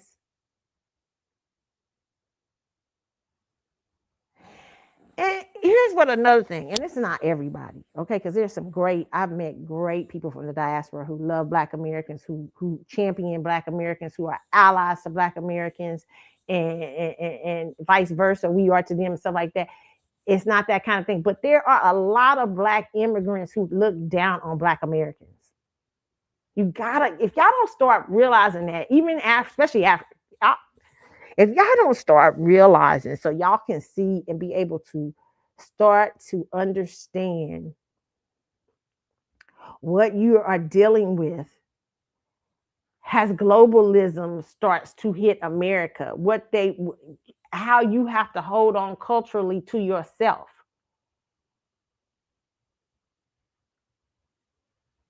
If y'all don't start to get this, you will lose yourself. You will lose your thing. You will start Black representation in the United States has to be from a Black American perspective. You can't just put a person from Nigeria up there as the first Black woman to run this, blah, blah, blah. That is not a measuring stick of how Black Americans do in the country that has traditionally been racist, put them in segregated problems, put them in from the people who have a background of chattel slavery in America. A Nigerian does not share my experience. That is not a measuring stick that Black people are doing better. This is what they have been able, and this is not the faults of Nigerians or anybody else, but this is what a lot of people in these powers that be and white supremacists have been able to do. As a matter of fact, when a guy was talking about this, I saw him talking about this the other day. I played the clip for a few months, maybe a month or two ago, where the guy was talking about how a lot of the Ivy League schools allegedly would go get Africans and different people throughout the diaspora to fulfill Black legacy or Black affirmative action things because they didn't want to deal with Black Americans. It was much harder to deal with them. Black Americans come with different things, what they consider a chip on their shoulder, or different stuff like that. And if you guys don't understand that, who come over here from other groups and other things, and you just coming over here to take advantage of the fact that they don't like us and stuff like that, and you're not an ally. I don't consider you that at all. I consider you over here trying to get your own shit together. You want to do whatever the fuck you don't care nothing about Black America, but you will use Black America to piggyback off of it and mislead Black America. They'll mislead you into global. They'll mislead you into backing stupid stuff.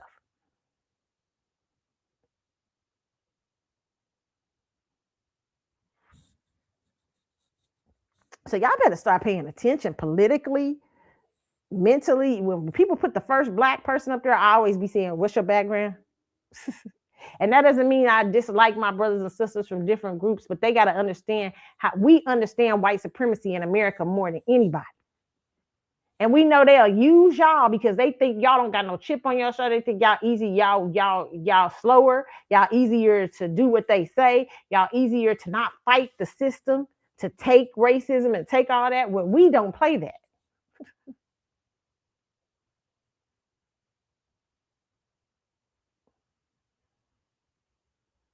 The civil rights movement in America was almost a revolution, and I say almost a revolution. That's how powerful Black Americans were. And their allies from white America and different groups were that came and allied with them. But if you ain't no ally and you over here just to cosplay me and get in position and then try to change the ideals and thoughts of Black America, that's bullshit. We fought too hard for this. That's why I always try to make y'all understand. It's different. No, that's not that does not talk about, we have a Black, we do have a Black a person who's VP of this and that. I said, oh, okay, that's your first Black person? Yeah. What's their background?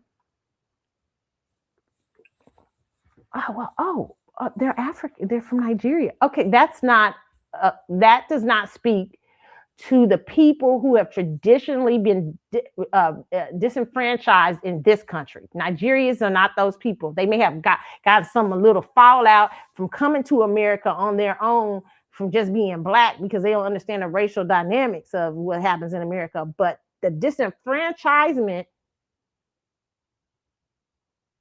has been towards Black Americans historically. And we as Black Americans made a mistake when we did not, during the civil rights movement, when we started letting everybody in on that civil rights thing and not fight for ourselves, just ourselves. It has put us at the bottom. That's why they got y'all out here fighting DEI, all that bullshit, and you only benefited from it 2%. White women, I never understood. I still don't to this day, and nobody has been able to answer me why Black preachers and people were out there arguing with Target and arguing with these companies for dismantling a program that didn't hardly benefit us anyway, that was benefiting white women mostly. White women even been able to get on the train of disenfranchisement. And they were partners in the disenfranchisement of Black people and the historical oppression of Black people in America. How does that happen? It makes no sense. And it's because we haven't historically learned to fight for ourselves. Until recently, to groups like ADOS, FBA, even though they don't get along, but groups like that have come along and said, hey, no, we have to delineate from other groups because we have to show that we are culturally strong and we culturally understand who we are. Y'all trying to globalize us when y'all ain't even fixed us. Y'all trying to make us lose who we are. And no other group of people, let me tell you something, Black people. Any other group of people who try to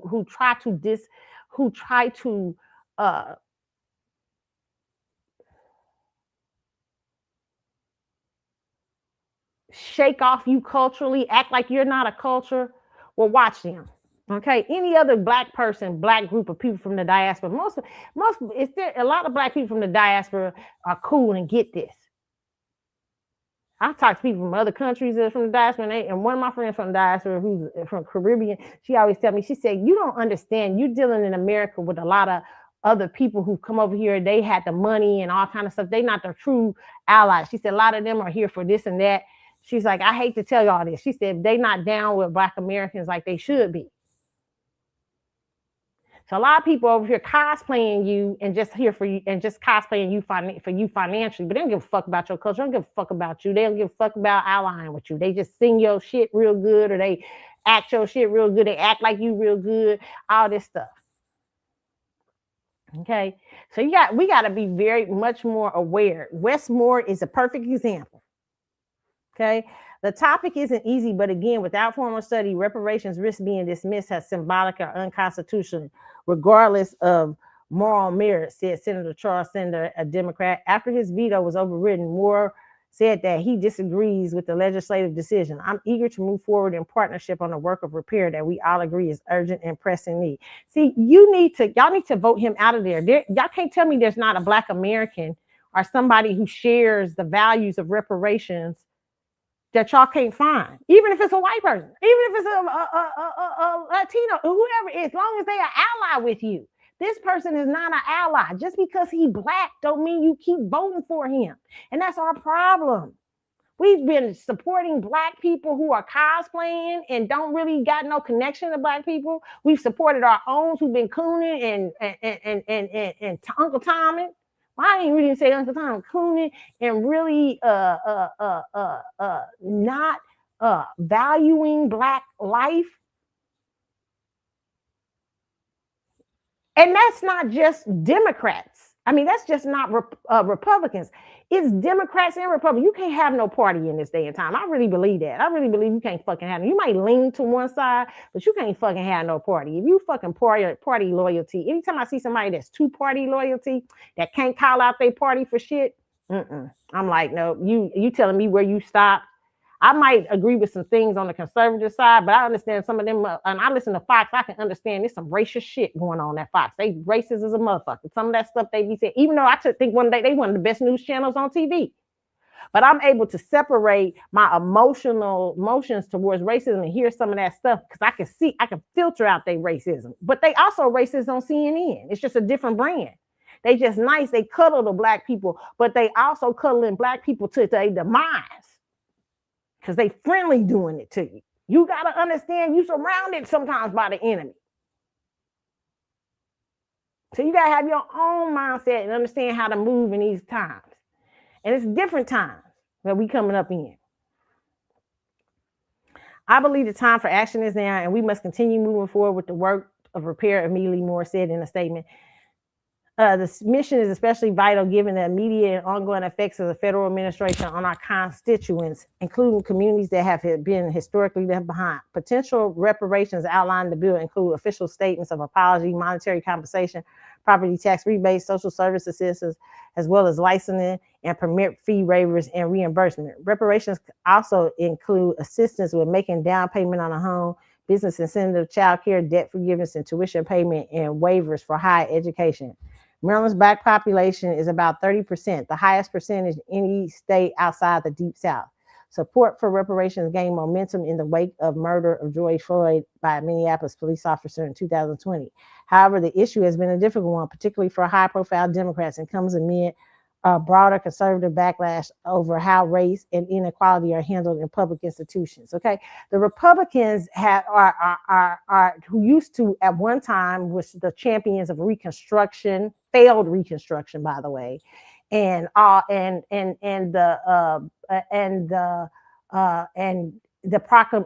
proclamation emancipation came from the Republican Party, but the Republican Party has started to brand itself Christians without love and empathy, and people who champion, who look like they champion racism in America. While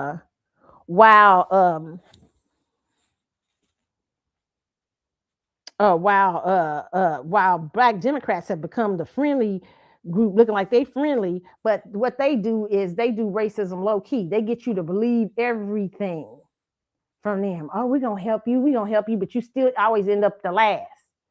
Because what they want you to do, they get through your radio shows. See, Democrats have too much power in the Black community. They always have. Malcolm X even used to talk about this. Please look at old Malcolm X. They have way too much power.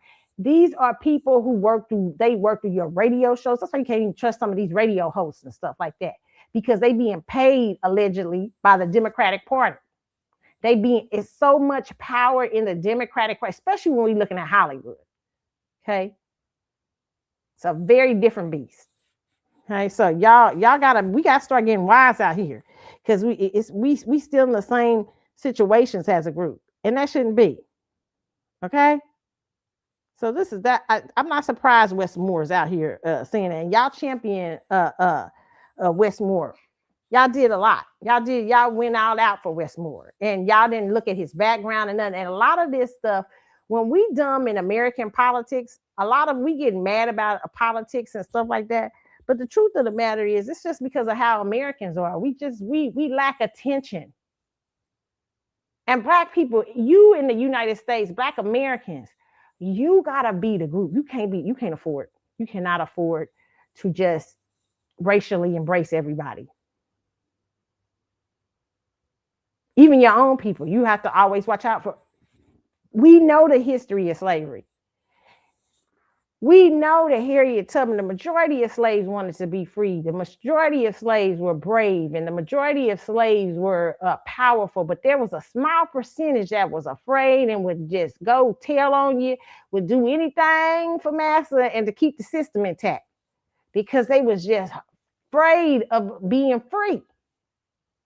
You still got that today. We still got that small percentage in our group. Then we got other people from around the world who look like you, but don't share what's happened to you in America. Come here and play like you, and then try to speak to your culture and your stuff. You got to stop that. You can love on them and embrace them, and they can be allies for you, but you cannot, unless you're an ally, all right. But if you ain't no ally, back the fuck up, okay?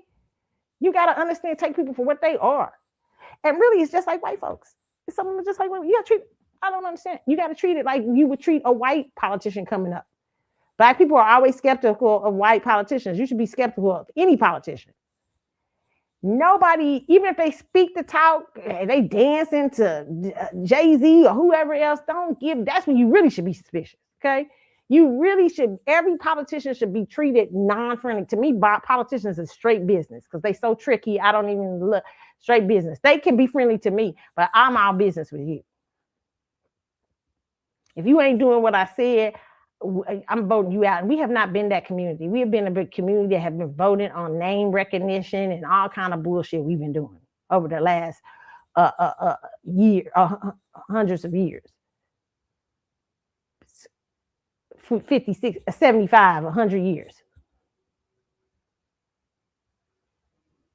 We got in there, the first Black president, y'all call y'all first Black emperor, that y'all just letting run around here, entertain y'all to death. They just doing nothing but entertainment. And none of y'all looking to see, what did Barack Obama actually do to help Black people? Nada. God, yeah, Michelle's running around here doing talk shows. And I like her talk show, but damn, are you going to stay on talk show? Because I got a feeling that's going to pivot pretty soon into politics. Like I told you, never look at Michelle Obama as friendly. She is a politician. All this is politics. She's a politician. Okay.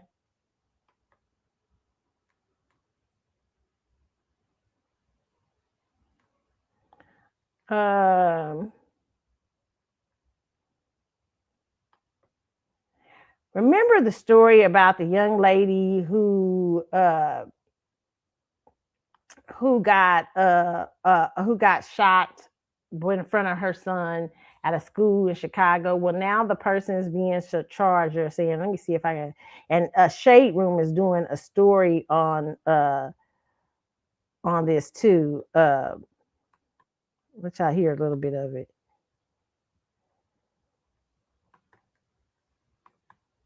Okay. Let's see. Let y'all hear a little bit of Shade Room story.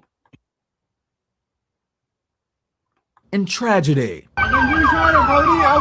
We've been torn apart. one of the women shot and killed the other outside of her baby's school. Police say she then gave her baby dad a fist bump. I would never be trying to play family with a that got a baby on the way. A murder that has Chicago divided.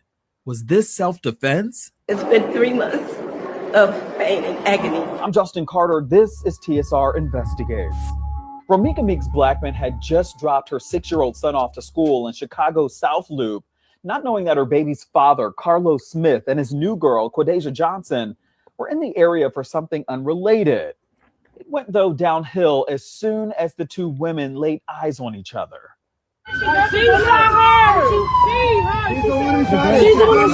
You could hear how chaotic it was that day. Blood was everywhere.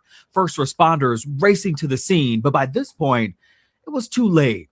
Romika Meeks Blackman was unresponsive. She was rushed to the hospital and later died. We've been torn apart. Her mother, Tina McMiller, in a recent news conference. One of the leaders of our family. She was the baby, but she was the leader. The holidays are not holidays. This is how Romika's morning started. A note that she wrote to her 6-year-old son, Carlos Jr., in his lunchbox before dropping him off at school. Quote, "Happy Monday, son. Today is a fresh start, and you can start off strong. Always remain yourself." Well, she seemed like a good mother. It's shame they was fighting over a man, but now there's a lot of questions surrounding this situation. The woman at first wasn't charged. Now she's being charged. But let's see. Let's look at this. It says woman charged in fatal South Loop shooting of mother last September, Chicago police. A woman is charged in the fatal shooting of a mother in South Loop this past September. Quadeja Johnson, 31, of Des Plaines, faces one felony count of first-degree murder. Oh, they got her first degree. Probably a change of second degree. According to police, Johnson was arrested Wednesday in the 9200 block of West Senate Drive in Des Plaines after being identified as the offender who shot and killed 31-year-old Romika Meeks Blackman. The fatal shooting happened the morning of September 8th on 2200 block of South State Street. Meeks Blackman had just dropped off her son at a school near Cermak Road and State Street when police said the victim was involved in a physical altercation with Johnson. The offender then took out a gun and fired it, striking Meeks Blackman in the face. Wow, that is telling. Sources tell WGN News that women knew each other initially after shooting. Johnson was arrested, but she released without charges. Meeks Blackman was in school to become a nurse. Her mother says she was an outstanding mother-daughter friend. Johnson is scheduled to appear at court again December 24th. Okay, let's see if we can find some more on this story, okay, because it's a lot behind it, and I'll talk on it in a minute, y'all. Just a second.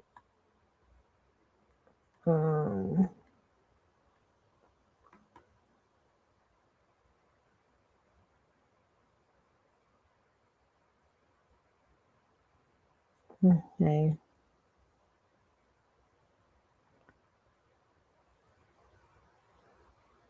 Okay, now they do have a story here on YouTube. Let's hear a little bit to see what this is about.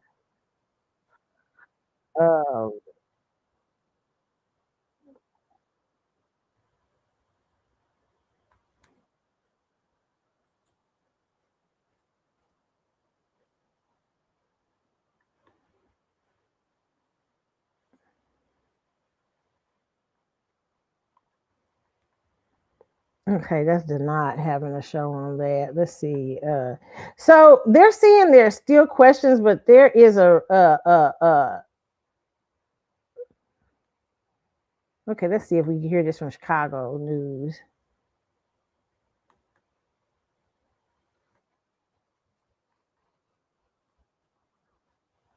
Okay, here we go. Let's see.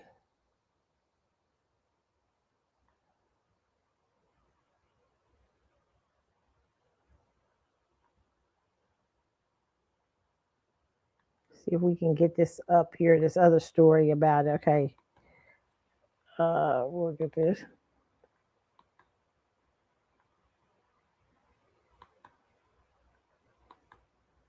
Okay.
Yes, I will have to agree with this. Now, this I hope y'all heard. Okay, did y'all hear that?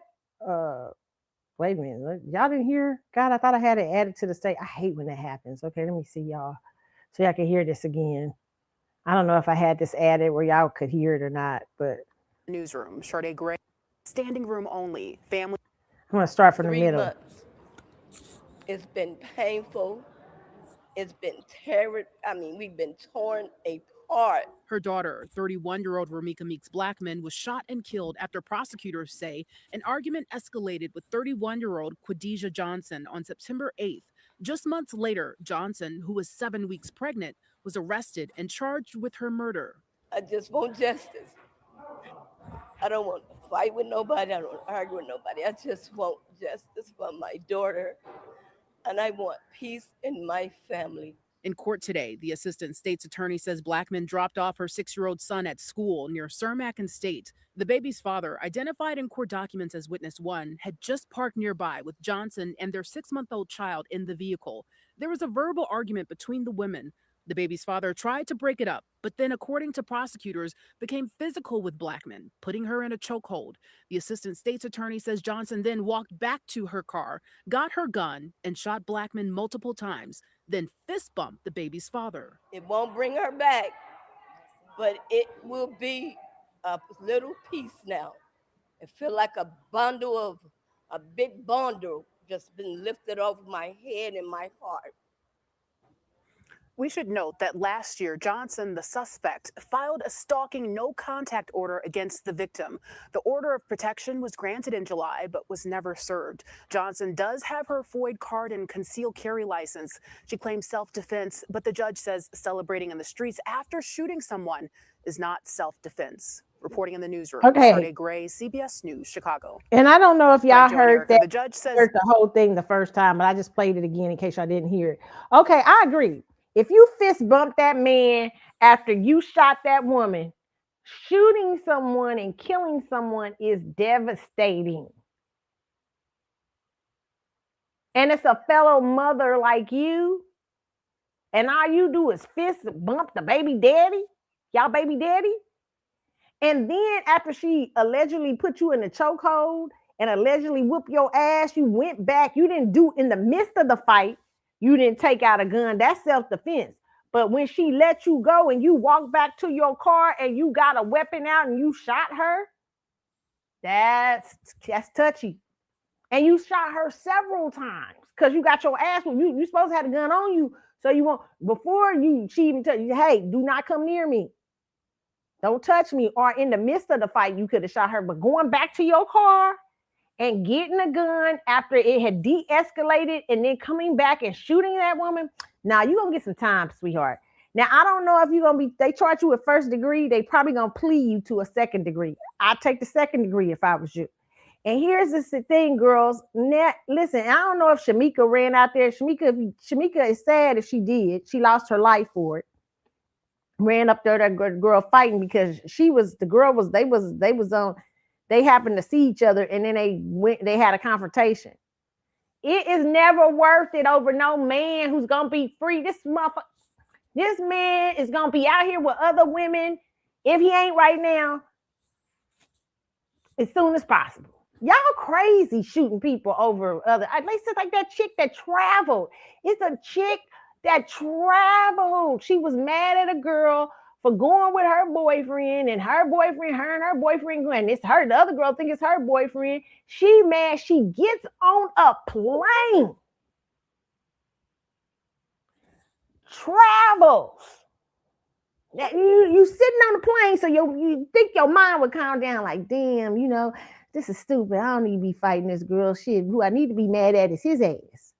I don't need to be, and you really don't need to be mad at his because I ain't going to jail for nobody. But if I'm going to be mad, I'm going to be mad at him. But she travels on a plane, gets out the plane, takes a bath allegedly, all this stuff, and then goes out at 4 a.m. to this girl's place. Talking about the girl told her to come in. The girl shouldn't have let her in the house. Ain't nobody knocking on my door at 4 in the fucking morning. I ain't letting you in. I ain't letting you nowhere. I ain't even answering the door. Okay?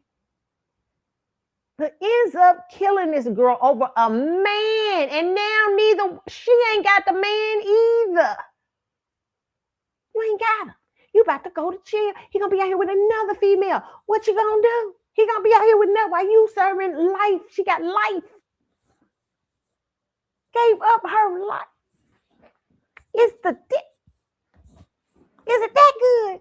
I mean, what kind of penis is that makes you want to go travel on a plane for 2 to 3 hours?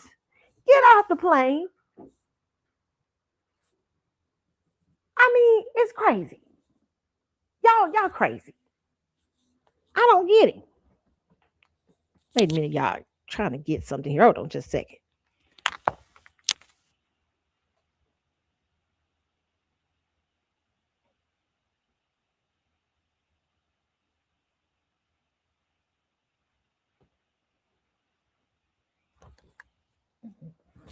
Yeah, it just makes no sense, ladies. Y'all got to be smarter than that. We got to be smarter. We got to think differently, okay? This is crazy. You can't be out here. Listen, life goes on. Let people go. Let people free. You don't own people. And it's crazy. It's just crazy to do this kind of thing, okay? This man's going to be out here free to date while she's spending lots of money she's going to spend lots of time and lots of money to get out of this situation.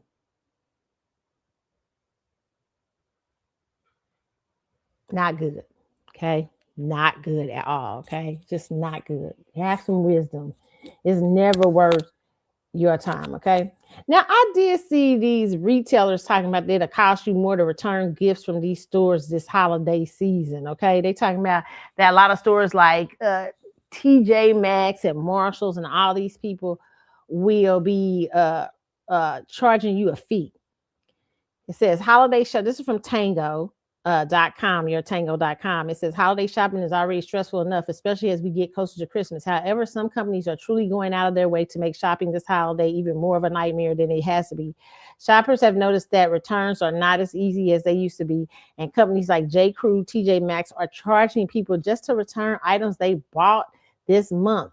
Considering the fact that the cost of gifts is already too much for some people, it's even worse that companies are attempting to squeeze as much as they can from shoppers this holiday season. Companies are charging more for returns this holiday season, and people are livid. In a post to Instagram threads, a man shared a photo that was taken from a news broadcast showing how companies like J. Crew, TJ Maxx, Marshalls, Macy's, and JCPenney's are charging shoppers to return gifts bought during the holiday season.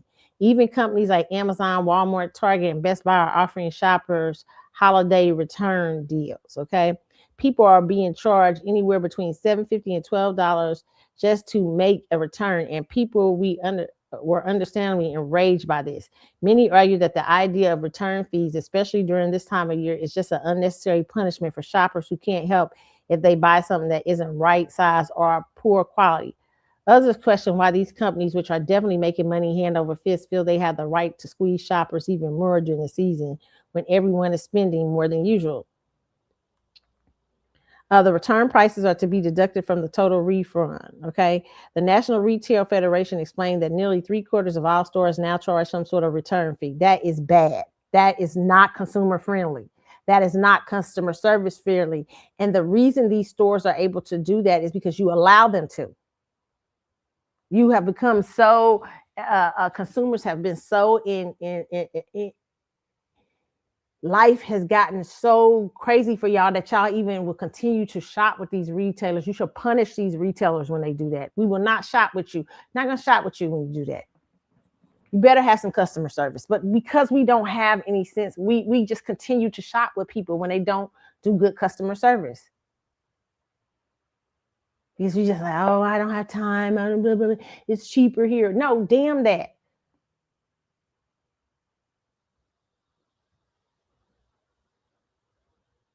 It said there are other stores like Macy's that offer loyalty programs where shoppers can sign up to avoid fees altogether, or shoppers can make a long trek to a nearby store and return in person. Now, check that out. And usually those membership things are like that. Loyalty programs maybe cost sometimes, okay? This is bad. I think this is bad. I think this is showing the way of the world, the way that we as consumers are ignoring our rights as consumers, and we are giving our hard-earned money up to people who don't value customer service, who don't value us shopping with them. All kinds of companies that have become more greedy and everything. This is a reflection really more so on us, because we are not fighting these companies and punishing these companies for doing so.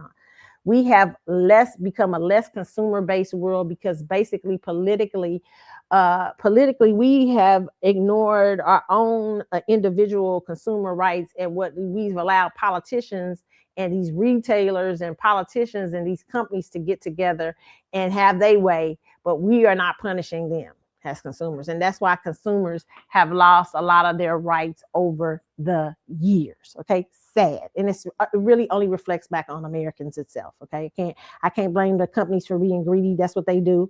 I can't blame you. Are the checkmate in this country. You are the checkmate. You are the checkmate. In the 1960s, 70s, consumerism was a little bit better because people paid attention. Now they've made your lives so crazy that they know you're not going to pay attention. They know you're so caught up in everything that you're going to allow the politics of retail companies, corporations, and things like that to be ahead of you instead of the consumers. That was not always the case in the United States, especially when the United States was a more politically, people were more paid attention politically, and wasn't consumer driven, or has, in my personal mind, has a party driven. Okay, personal opinion.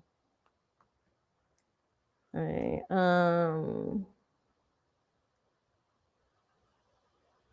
Yeah, Melania Trump has a thing coming to theaters pretty soon. I'm interested to see it. It's interesting. She's talking about her being first lady and this second run and everything. This is what I thought the Obamas should have done when they were in the White House, even with their children. I feel like the Obamas missed an opportunity. I feel like they should have even had their children do a little thing for kids about the White House. It would have been great to see how those kids reacted to the White House during that time, and their father being the first person of color as president, and what that means, and them being the first Black Americans, half Black Americans, into the White House as a family.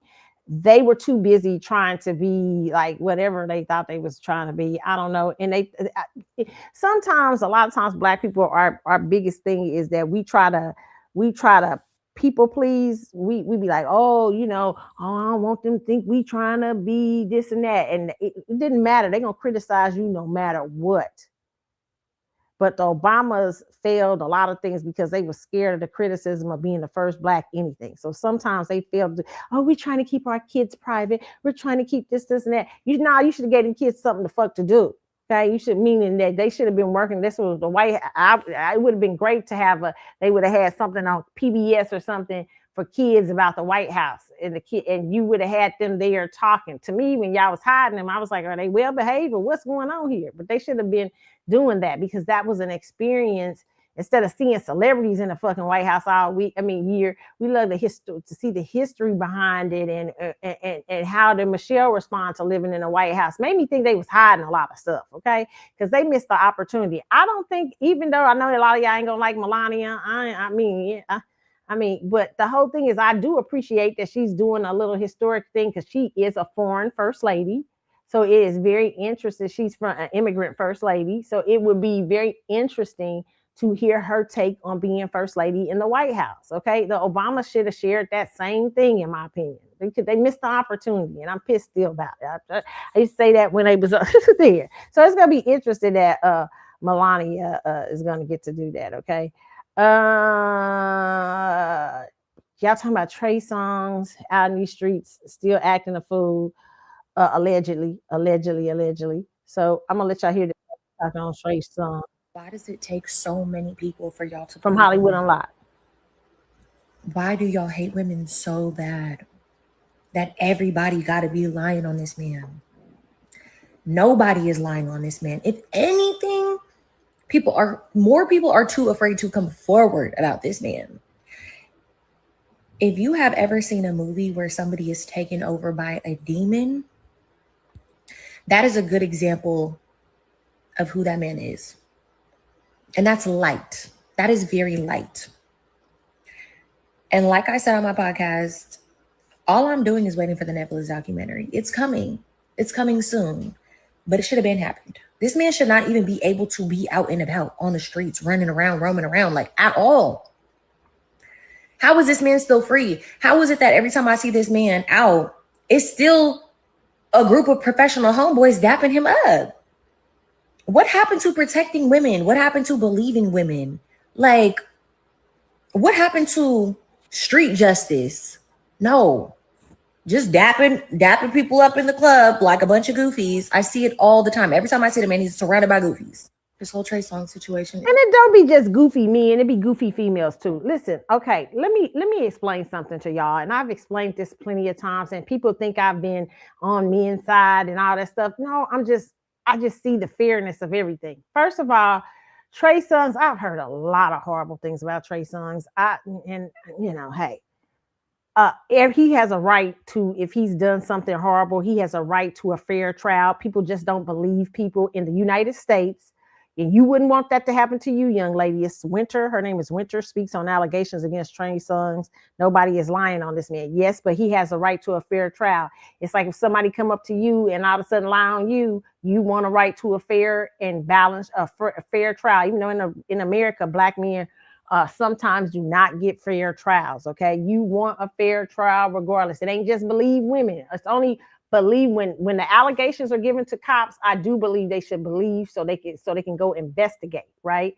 But when they find out that there's not enough evidence or something like that, then they may have to drop a case and stuff. It's not, but it's just not. They can't just. But our justice system, when it comes to our justice system, it is and you should be glad, even though Black people, it doesn't work like that in this country but the justice system itself, it is, you are innocent until proven guilty. And sometimes you're not proven guilty, but you're guilty if you're Black in America. Okay. But it is innocent until proven guilty. It is on the burden of the prosecution to bring proof. Okay. And so that's the first thing I want to get. This is not a woman versus men thing or anything like that. It's just what it is. Okay. Now, in the area of show business, we talk about dudes like Trey Songz. Women are everywhere. Women come after these guys. Don't act like you motherfuckers don't be out there after them. That you do. Okay? Even when they have bad reputations. If R. Kelly got out of jail tonight, I guarantee you, if he was playing a concert somewhere afterwards, it's gonna be all women of different ages, even some women of a younger age trying to lie their way to R. Kelly. Okay, listen here, because of what they perceive to be a lifestyle they're attracted to. And that's not me trying to diss women. So when you have that kind of smoke on you, when you got that kind of, I always said, when I did a thing about R. Kelly years ago, I said he was both the predator and the prey. People got mad at me. I said he was the predator in terms of going after young kids and everything, but he was the prey because a lot of people went after him. They knew what his weaknesses was, all that stuff, and a lot of people played games.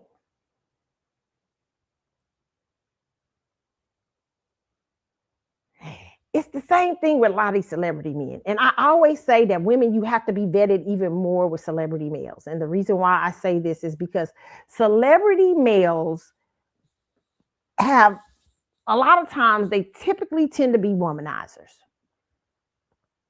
Not all of them, but a lot of them, okay? Especially in the areas of R&B and rock and roll and shit like that, okay? They tend to have a lot of women, a huge roster. Ain't nothing wrong with having a lot of women. That's your business, okay? And a roster and shit like that, okay?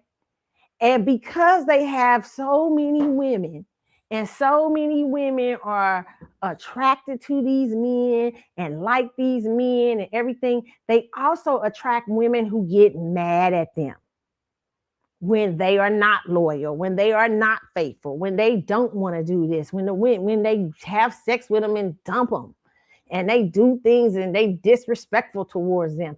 There are some women, not all women, who will come back and lie on these men.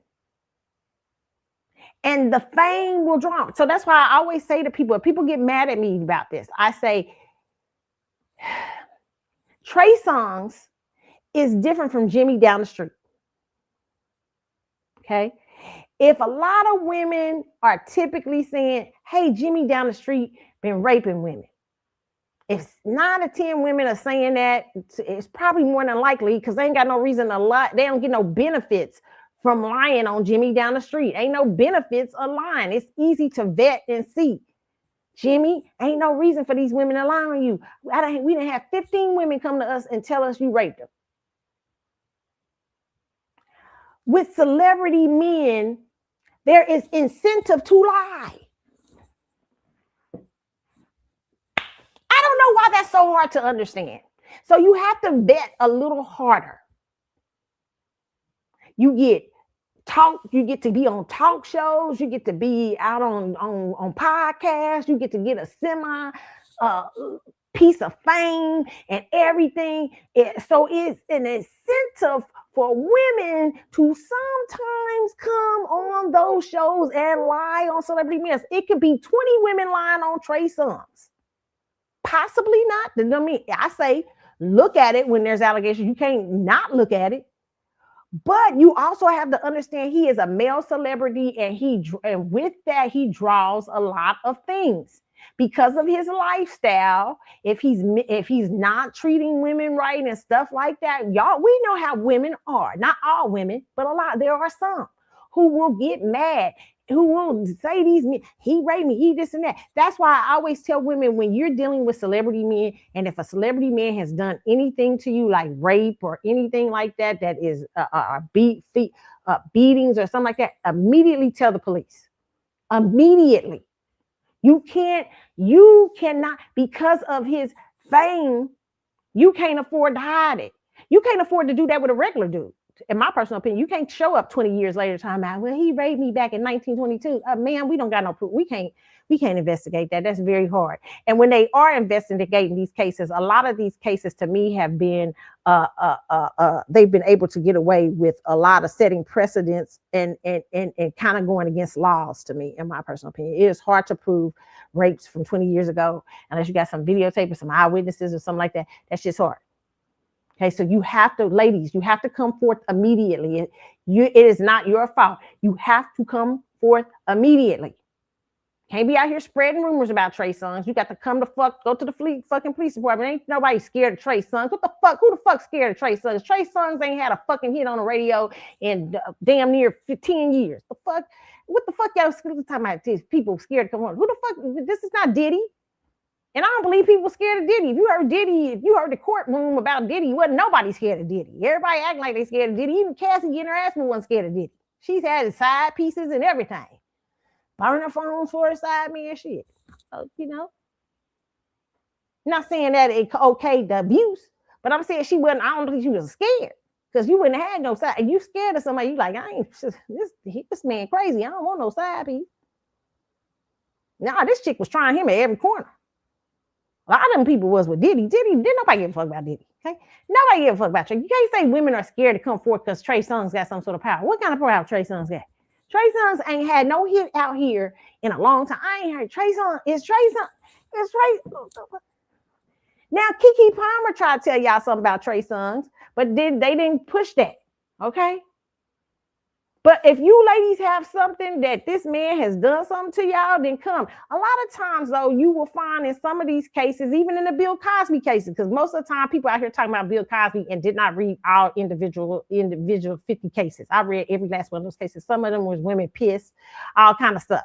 And some women was coming back to hang out and all that. It's just, when you come back to hang out with your rapist, at that point, I don't pay no attention. When you take money for rape, I pay no attention. I call them whole transactions. I have no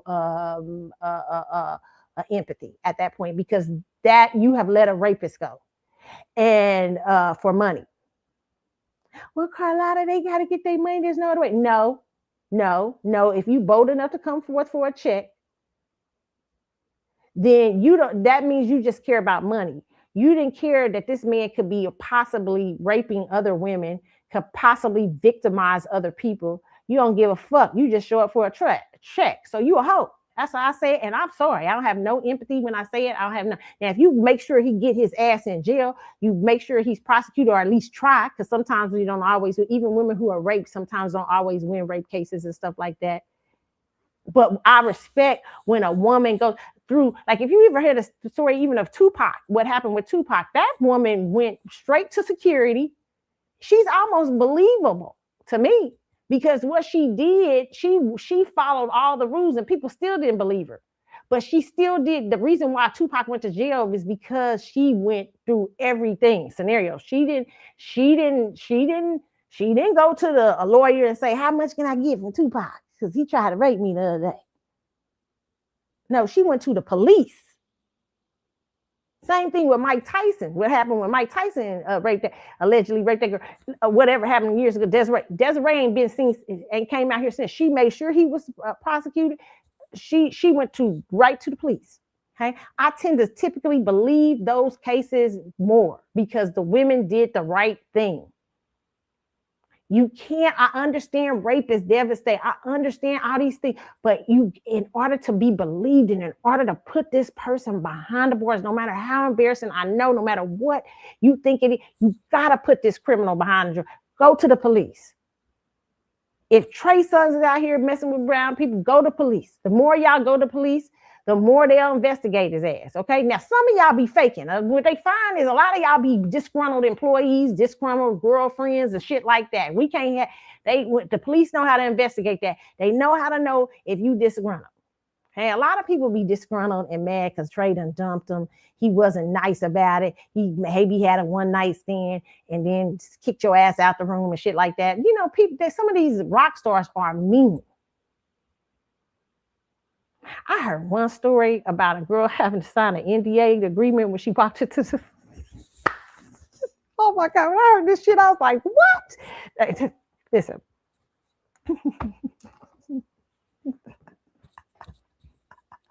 I heard this one story. I said, these motherfuckers, I said, I could listen, so unromantic, talking about, I don't know how girls go through with it. And how talk about coochie cat drying up. My coochie cat would be like, huh? I mean, yeah, the dude was like, yeah, we need your, the bodyguard was like, I need your phone.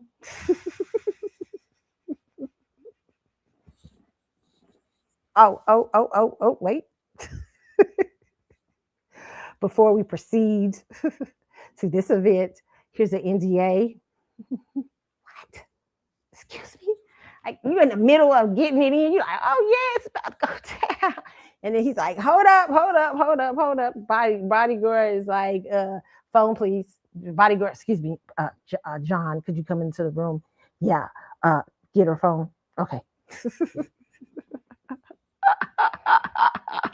John, get her phone. Oh, and please bring the NDA in the room.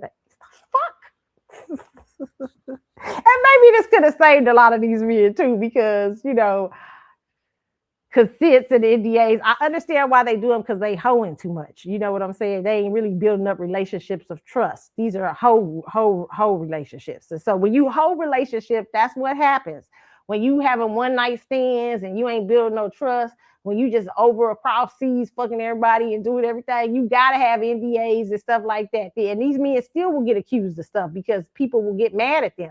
And then sometimes these men are monsters. They are horrible. They are rapists. They are this. They are that. They are this and that. Okay. A lot of the stuff in the Diddy trial, I listened to it. A lot of the people, y'all, they weren't believable. You should have heard the stories. Okay. That's why that a lot of people lost that case. A lot of people were disgruntled employees. They would often come back to work for Diddy. A girl claimed Diddy raped her, but yet she was still hanging out with Diddy, still sending Diddy birthday cards, still like Diddy putting her scrapbook on with Diddy and all this. It was just bullshit. It didn't sound like, you're like, girl, shit, get your ass out of here. If you raped by somebody, you gonna be pissed. Okay. You know what I'm saying? You ain't hanging out. You ain't sending them no happy birthdays. And if you are, you're mentally disturbed, and it's going to cost you your case against him, or it's going to cost you something. Okay. You can't be friends with a rapist. That only happens on General Hospital. What's in the Luke and Laura era? You can't. That was TV bullshit. Nobody's friends with nobody's rape, unless you are. What's them women who are kidnapped and held for so long, and that I forget what they call it. When you get I forget what they call it, some sort of syndrome, but you have to have been kidnapped at gunpoint and all that stuff and been under a kidnapper so long. Not some of you bitches that's just been hanging out and going to his house and been able to go home at night and been able to go back to your friend, going back and forth, and y'all done had friends. They talking about people, real kidnap victims. Unless you have been a real kidnap. Other than that, you can't have that syndrome where it makes you to your accusers. Because some of y'all try to say that about Cassie. I was like, bullshit. Cassie was able to go home.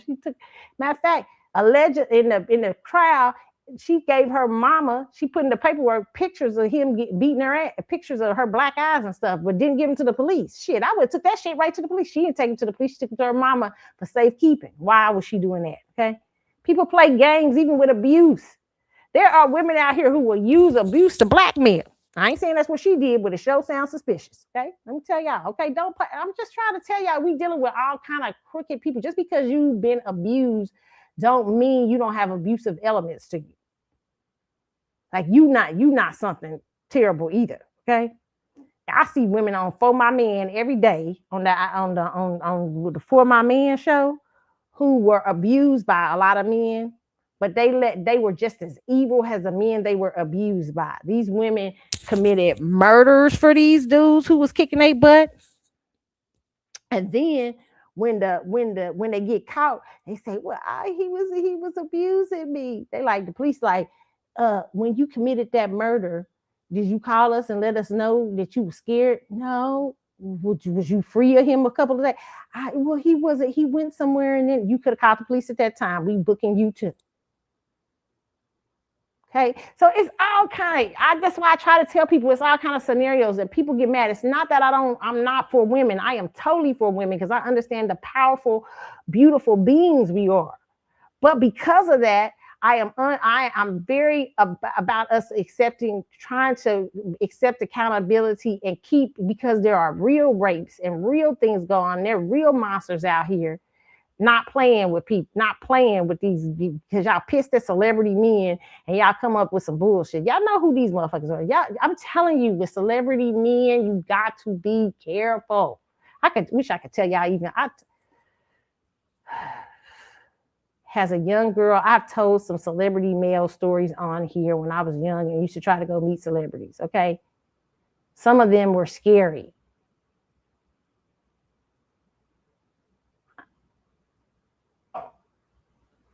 Okay, you have to be careful. And then listen, if y'all having a hoe experience, you know he gonna treat you like a hoe. If he on the phone and with his bodyguard saying, "Excuse me, John, could you bring in could you come in and take her phone?" Oh yes, and bring the paperwork. That's a hoe experience. Okay, he's not. You can't be mad when he dumps you, or he asked you in the morning. He asked you a couple of hours after y'all done did. Yeah, I'll have the car come and take you to your hotel. What's your oh, and here's a gift basket.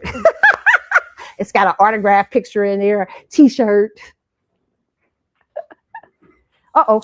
Hold on just a second, y'all.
Okay, you guys. Sorry I had you waiting so long. Listen, I had a little emergency with my decorations. The wind is really high in Texas, so I have these little bulbs that hang off the ceiling, the ceiling thing, and so I had to go get them because I heard them swinging. I was like, oh, let me go get them before they swing out.